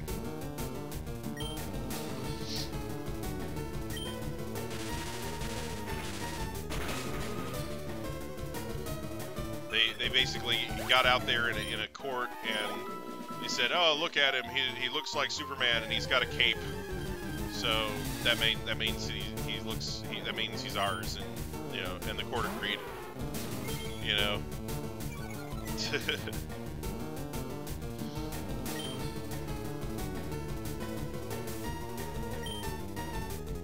Yeah.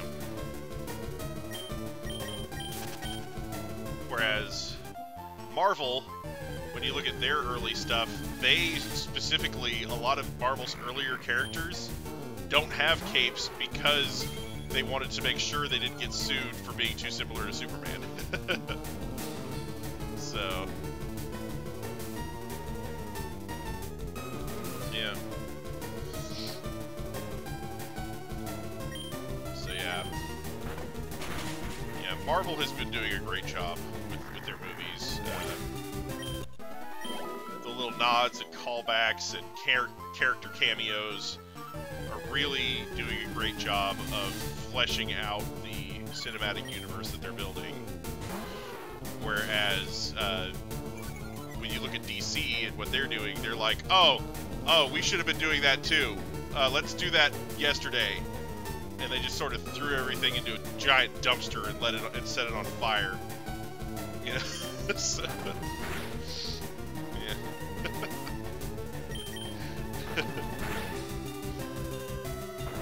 And the thing is, DC's animated movies have been building their own little cinematic universe, and that's been going really well. You know, there was a point where they jumped ahead like a year, and I didn't agree with that because it was kind of a big leap. You know, I felt like there was a lot of movies and stuff that they could have done to fill that gap in, and that would have made it more meaningful. But I don't know, for what they've got so far, I've really enjoyed it. You know?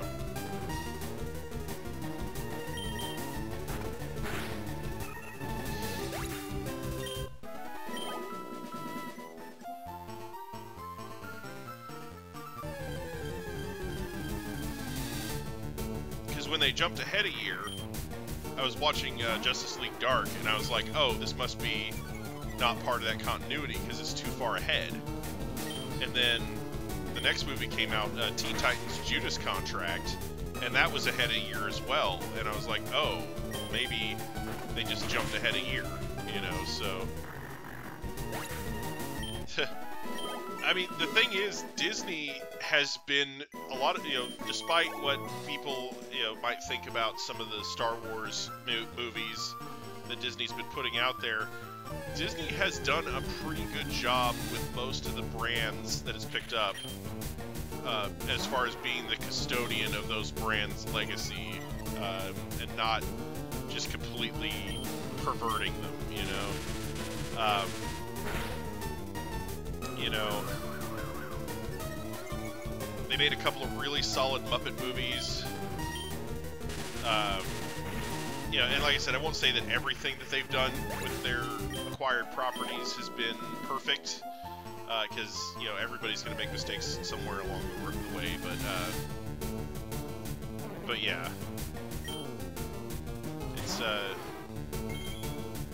it's one of those things where I think that DC has done a really good job, you know, Disney has done a really good job with the brands that it's picked up, especially when you consider the alternative. Because when Marvel was up for sale and Disney ended up buying it, one of the entities that Disney was competing against for ownership of Marvel was Michael Jackson. So yeah, that's what I kind of believe the same. I don't think that particular Muppet series was a good idea. I think they should have done a straight Muppet Show reboot with the variety show formula and everything, rather than going for a, you know, more adult-themed Muppets thing. I know that they were trying to hit the adults that grew up with it, but I don't think a lot of those people wanted that.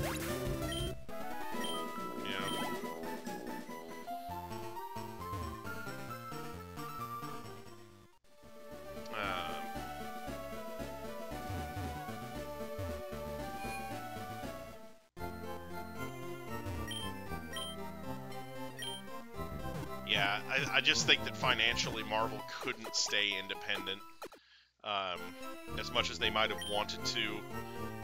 They just had too much going on to, you know, I mean, it's one of those things, if they had stayed independent, they would have kept selling off little pieces of their movie rights to other companies, and the MCU never would have happened, so, you know, so yeah, I mean, honestly, I think that the decision to dumb it down would have happened anyway, because the merchandising sales are too great of a temptation for something like that. When you have the ability to merchandise something and make money off of it, you know, like for example, I was watching a documentary on He-Man and the Masters of the Universe, and they talked about you know, how He-Man sort of came about.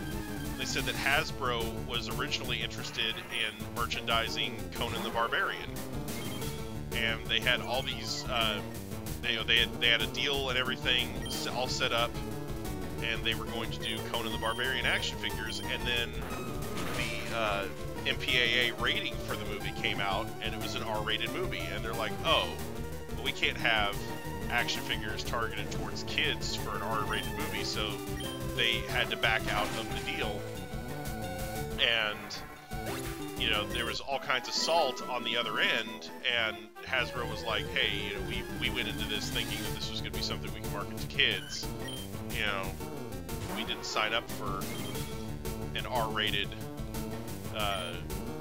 you know, we didn't sign up for what this ended up becoming, you know. So, but after that, they said, well, you know, why, you know, they had a guy who had been sketching some barbarian type images, and those images eventually became the basis for He-Man, you know, because somebody came through and saw them and said, hey, let me present these. Yeah, it was Mattel, I believe. Yeah, not Hasbro. But yeah, it was, but anyway, it was Mattel that did that. But yeah.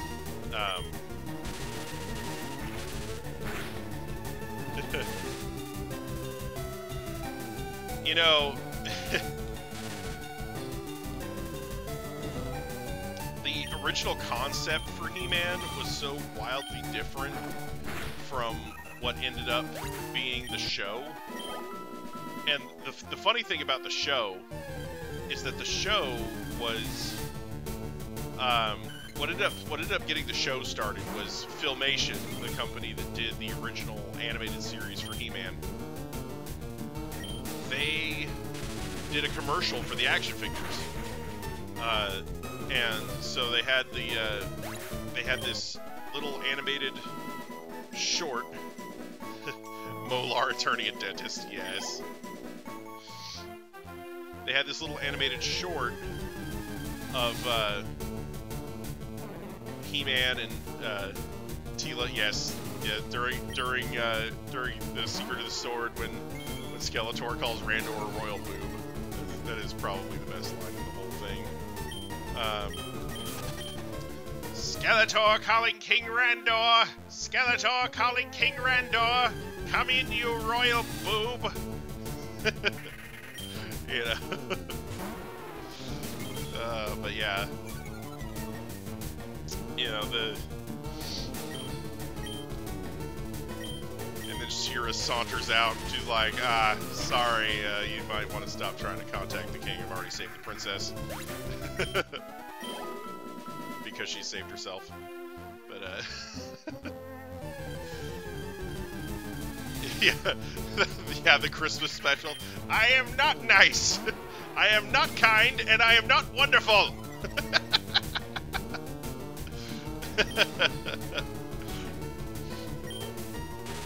That's just the Christmas spirit, Skeletor. It makes you feel good. I don't like feeling good. I like feeling evil. Just the unapologetically evil person. That's one of the things that makes Skeletor so campy. Like, He's not like a villain you can take seriously because he doesn't have like some sort of dark, cringy backstory in the original animated series. He's just evil for the sake of being evil, you know. Yeah. Oh man.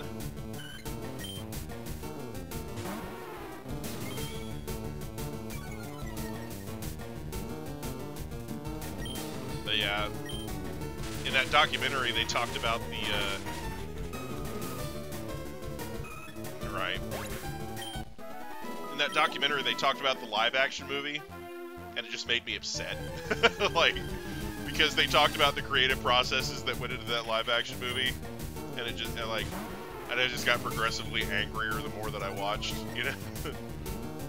Because they were like, yeah, early on in the concepting for the live action movie, we were gonna have She-Ra,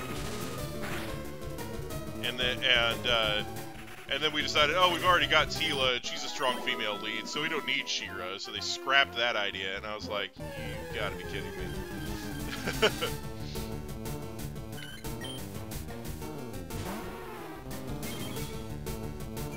And then the movie producers, like they said that Hasbro literally, or not Hasbro, they said Mattel literally wanted to use like every character from the entire series in this movie, and they're like, there's no way that we're going to get all these characters that much screen time, so what if we just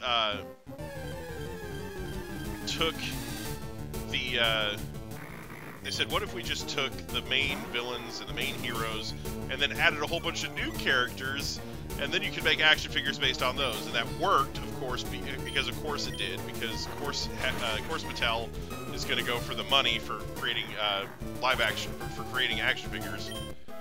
You know, and the thing is, like, what made me mad about it wasn't that, like, the live action movie wasn't terrible. Like, it wasn't, you know, as terrible as a lot of people say it is, but the thing with that movie is what made me mad was because of the way they were talking about it and realizing that that movie could have been so much better. Because they were talking about, they had this huge fight scene that took advantage of the layout for the set that they had at the end of the movie, and they had this big over-the-top fight scene planned, and then what ended up happening is, as the production was, as they were getting ready to shoot that scene, they said, oh no, we don't have any budget left for this, so we have to can most of this fight scene. So what you got was Skeletor awkwardly shuffling around, deflecting He-Man's sword with his staff a few times, and like it was just, you know, they tried to make it as good as they could, but it was supposed to be way better originally, you know. And then, you know, and then you had Mattel getting in the way of a lot of stuff. They like, the original script for the movie was gonna have He-Man like killing all these lizard creatures and whatnot, and you know, like just walking in and you know, slicing them left and right, and like Mattel just reacted to that with horror. They're like, no, you can't have He-Man kill anybody, you know. It's like, oh boy, you know, because they wanted to make sure that the film was going to be marketable to children, you know. So, and then they had the interview where they were talking about the costumes for the movie, you know. Yeah, I mean, like I said, they had the thing where they were talking about the costumes for the movie, and he talked about like the conversation that went into it. Like, he drew the costume, and they said, well, that doesn't look like He-Man, and they're like, so what? You know, it's a movie. It's its own continuity. We can have him look like whatever we want, and that should not have been the conversation. Like, it's like, no, he needs to kind of look more like He-Man. Thanks, you know. Right. Well, you know, it's one of those things where They made a lot of really dumb choices, and like the other thing about the final battle scene that they did was, you know, Skeletor's wearing that big stupid helmet the whole time, right? Yeah, all the nerd stuff. But they had Skeletor wearing that big stupid helmet with the New York skyline on top of it,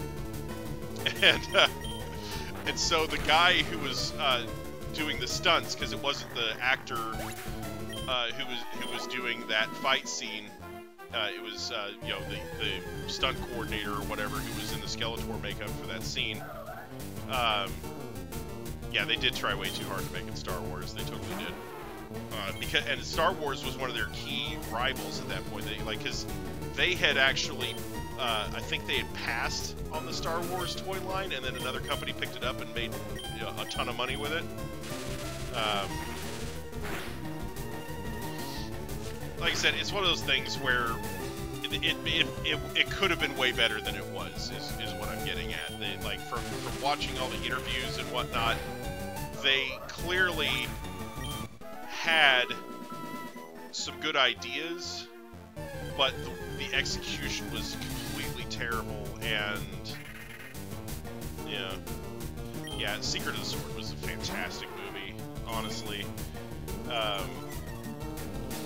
It's just so good, you know. Like,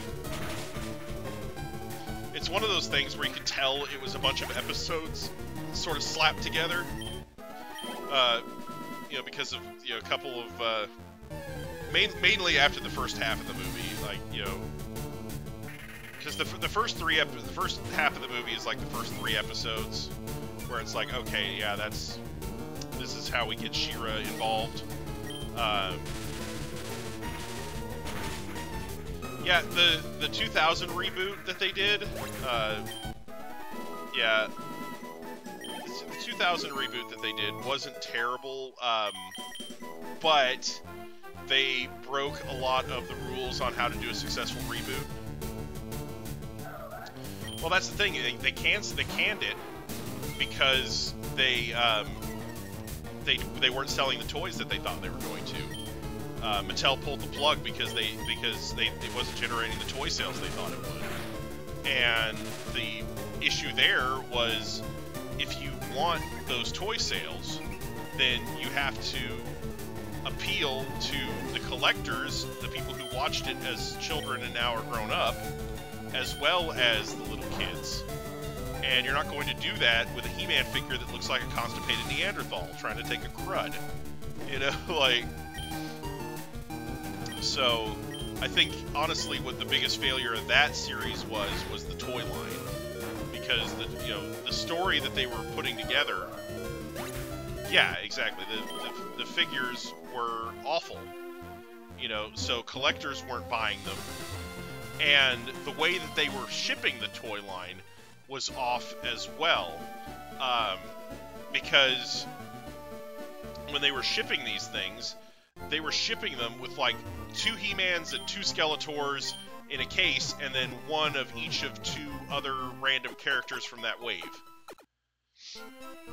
Yeah, the King Hiss arc did happen, but they were getting ready to go into Hordak when it stopped. So they had this whole arc where it was He-Man versus the Snake Men, and he was transforming into this white armor suit thing. You know, and it's one of those things where, yeah, the Snake Men, you know, it was cool that they were trying to realize the Snake Men as a faction, but it's one of those things where it would have been much better if they had gone into Hordak and She-Ra and all of those characters earlier than they did, and not changed He-Man into the goofy Snake Man armor so they could sell more He-Man figures. You know, and that's the whole... It was an obvious cash grab, and people saw it for what it was. You know... Because you saw Hordak briefly towards the end of that series, and it was like, oh, this is going to be epic, you know? Yeah, exactly. So And that's the thing, is that they were the same molds. It wouldn't have been bad if they had new versions of He-Man and Skeletor that fixed the problem, you know. But instead, they were just, you know, using the original mold that had He-Man with that oh my gosh, I can't take a crap look on his face. And he had his head, like, kind of stretched forward. And he was in a squat position, which made it even worse. I mean, that's not the type of thing a collector's going to put on their shelf, you know?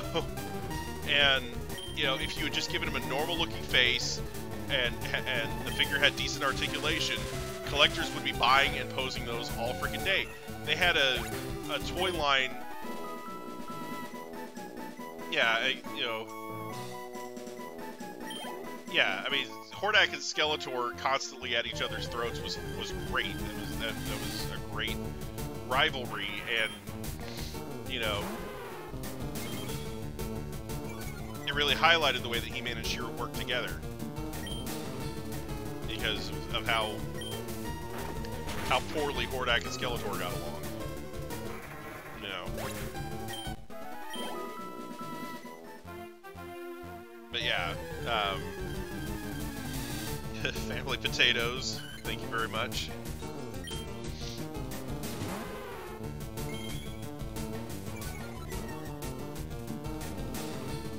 But yeah. Yeah, it's one of those things where, you know, it's funny too, because in that Christmas special there's some characters that are clearly a parody of the Transformers that He-Man and She-Ra are throwing around. You know? I thought that was pretty funny.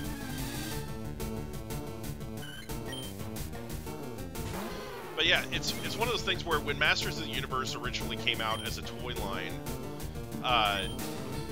there was no show behind it. They were selling the toys, so the toys were selling, they were flying off the shelves, because up until then,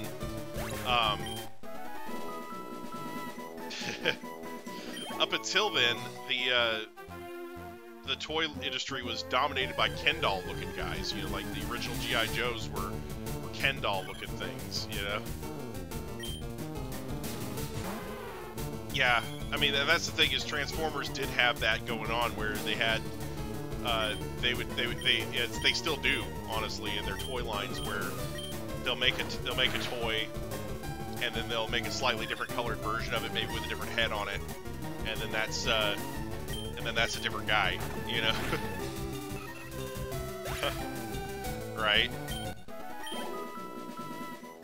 Yeah, the Seekers. Because, like, all the Seekers were basically the same mold. Even the Seeker 2s were barely different mold-wise than the Seekers. At least in a lot of the iterations they show up in. I don't know about the original one. But yeah. Yeah, Cliff Jumper, right?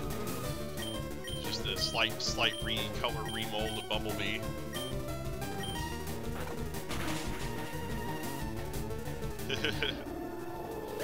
I've got a clear shot at Megatron. Fail.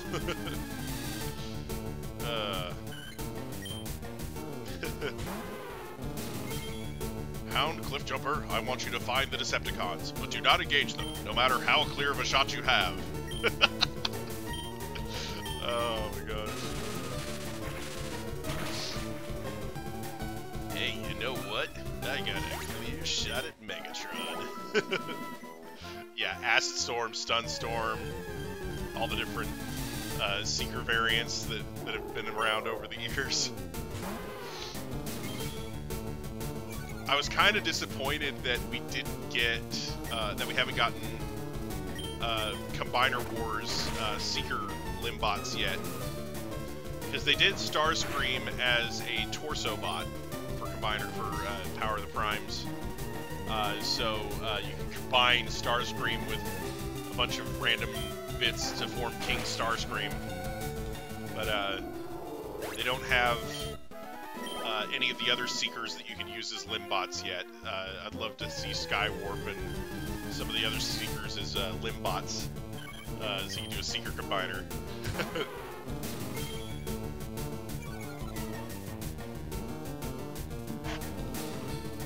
Yeah, well, he did Stinger instead, so he had an evil version of Bumblebee that was red instead of doing freaking Cliff Jumper, and it's like, yeah, much to hate about Michael Bay.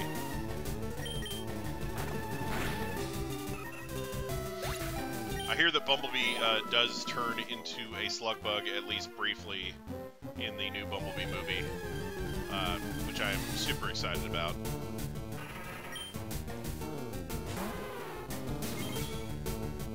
Right. Right. And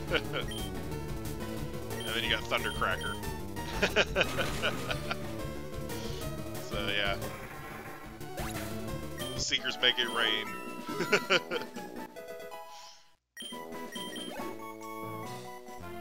Oh, man.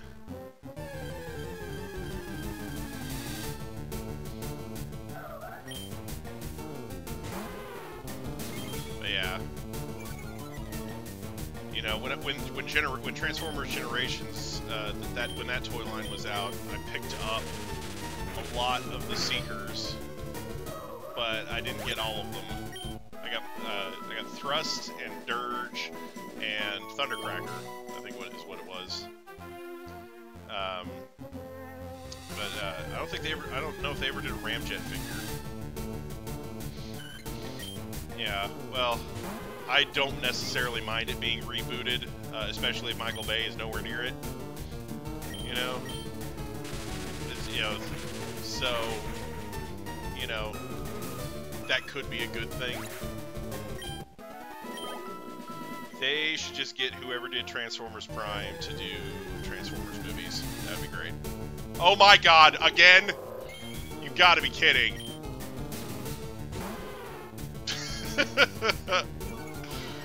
We're out here with another shiny Lunatone. Are you freaking kidding me? Oh.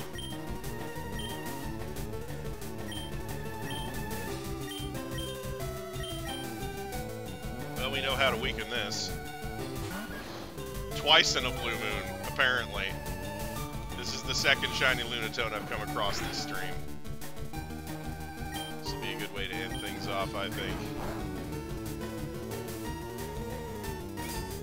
Yeah.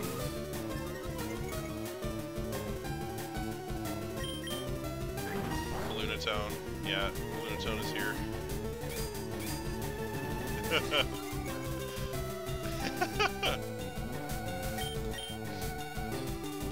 Oh, no problem.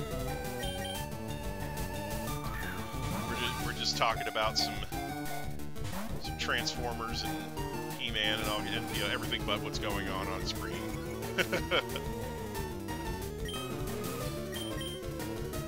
But yeah, so far the two Limbots that they've released that officially go with Starscream are Dreadwind and Blackwing, which are from one of the Japanese series. Yeah. Alright, so we got Lunatone. Let's go with Lunatone. Oh, man.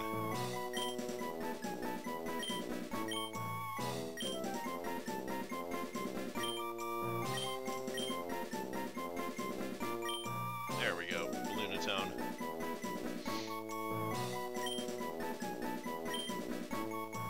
Alright. Okay.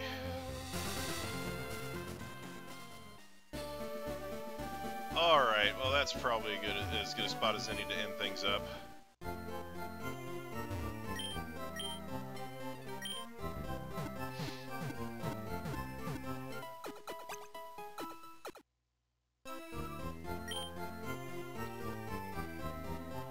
Alright everybody, that's going to be it for this stream. Thank you all so much for watching. I do hope you enjoyed it. Really enjoyed talking to everybody, nerding out about Masters of the Universe and Transformers and whatnot. And I hope you all have a great day. Bye-bye.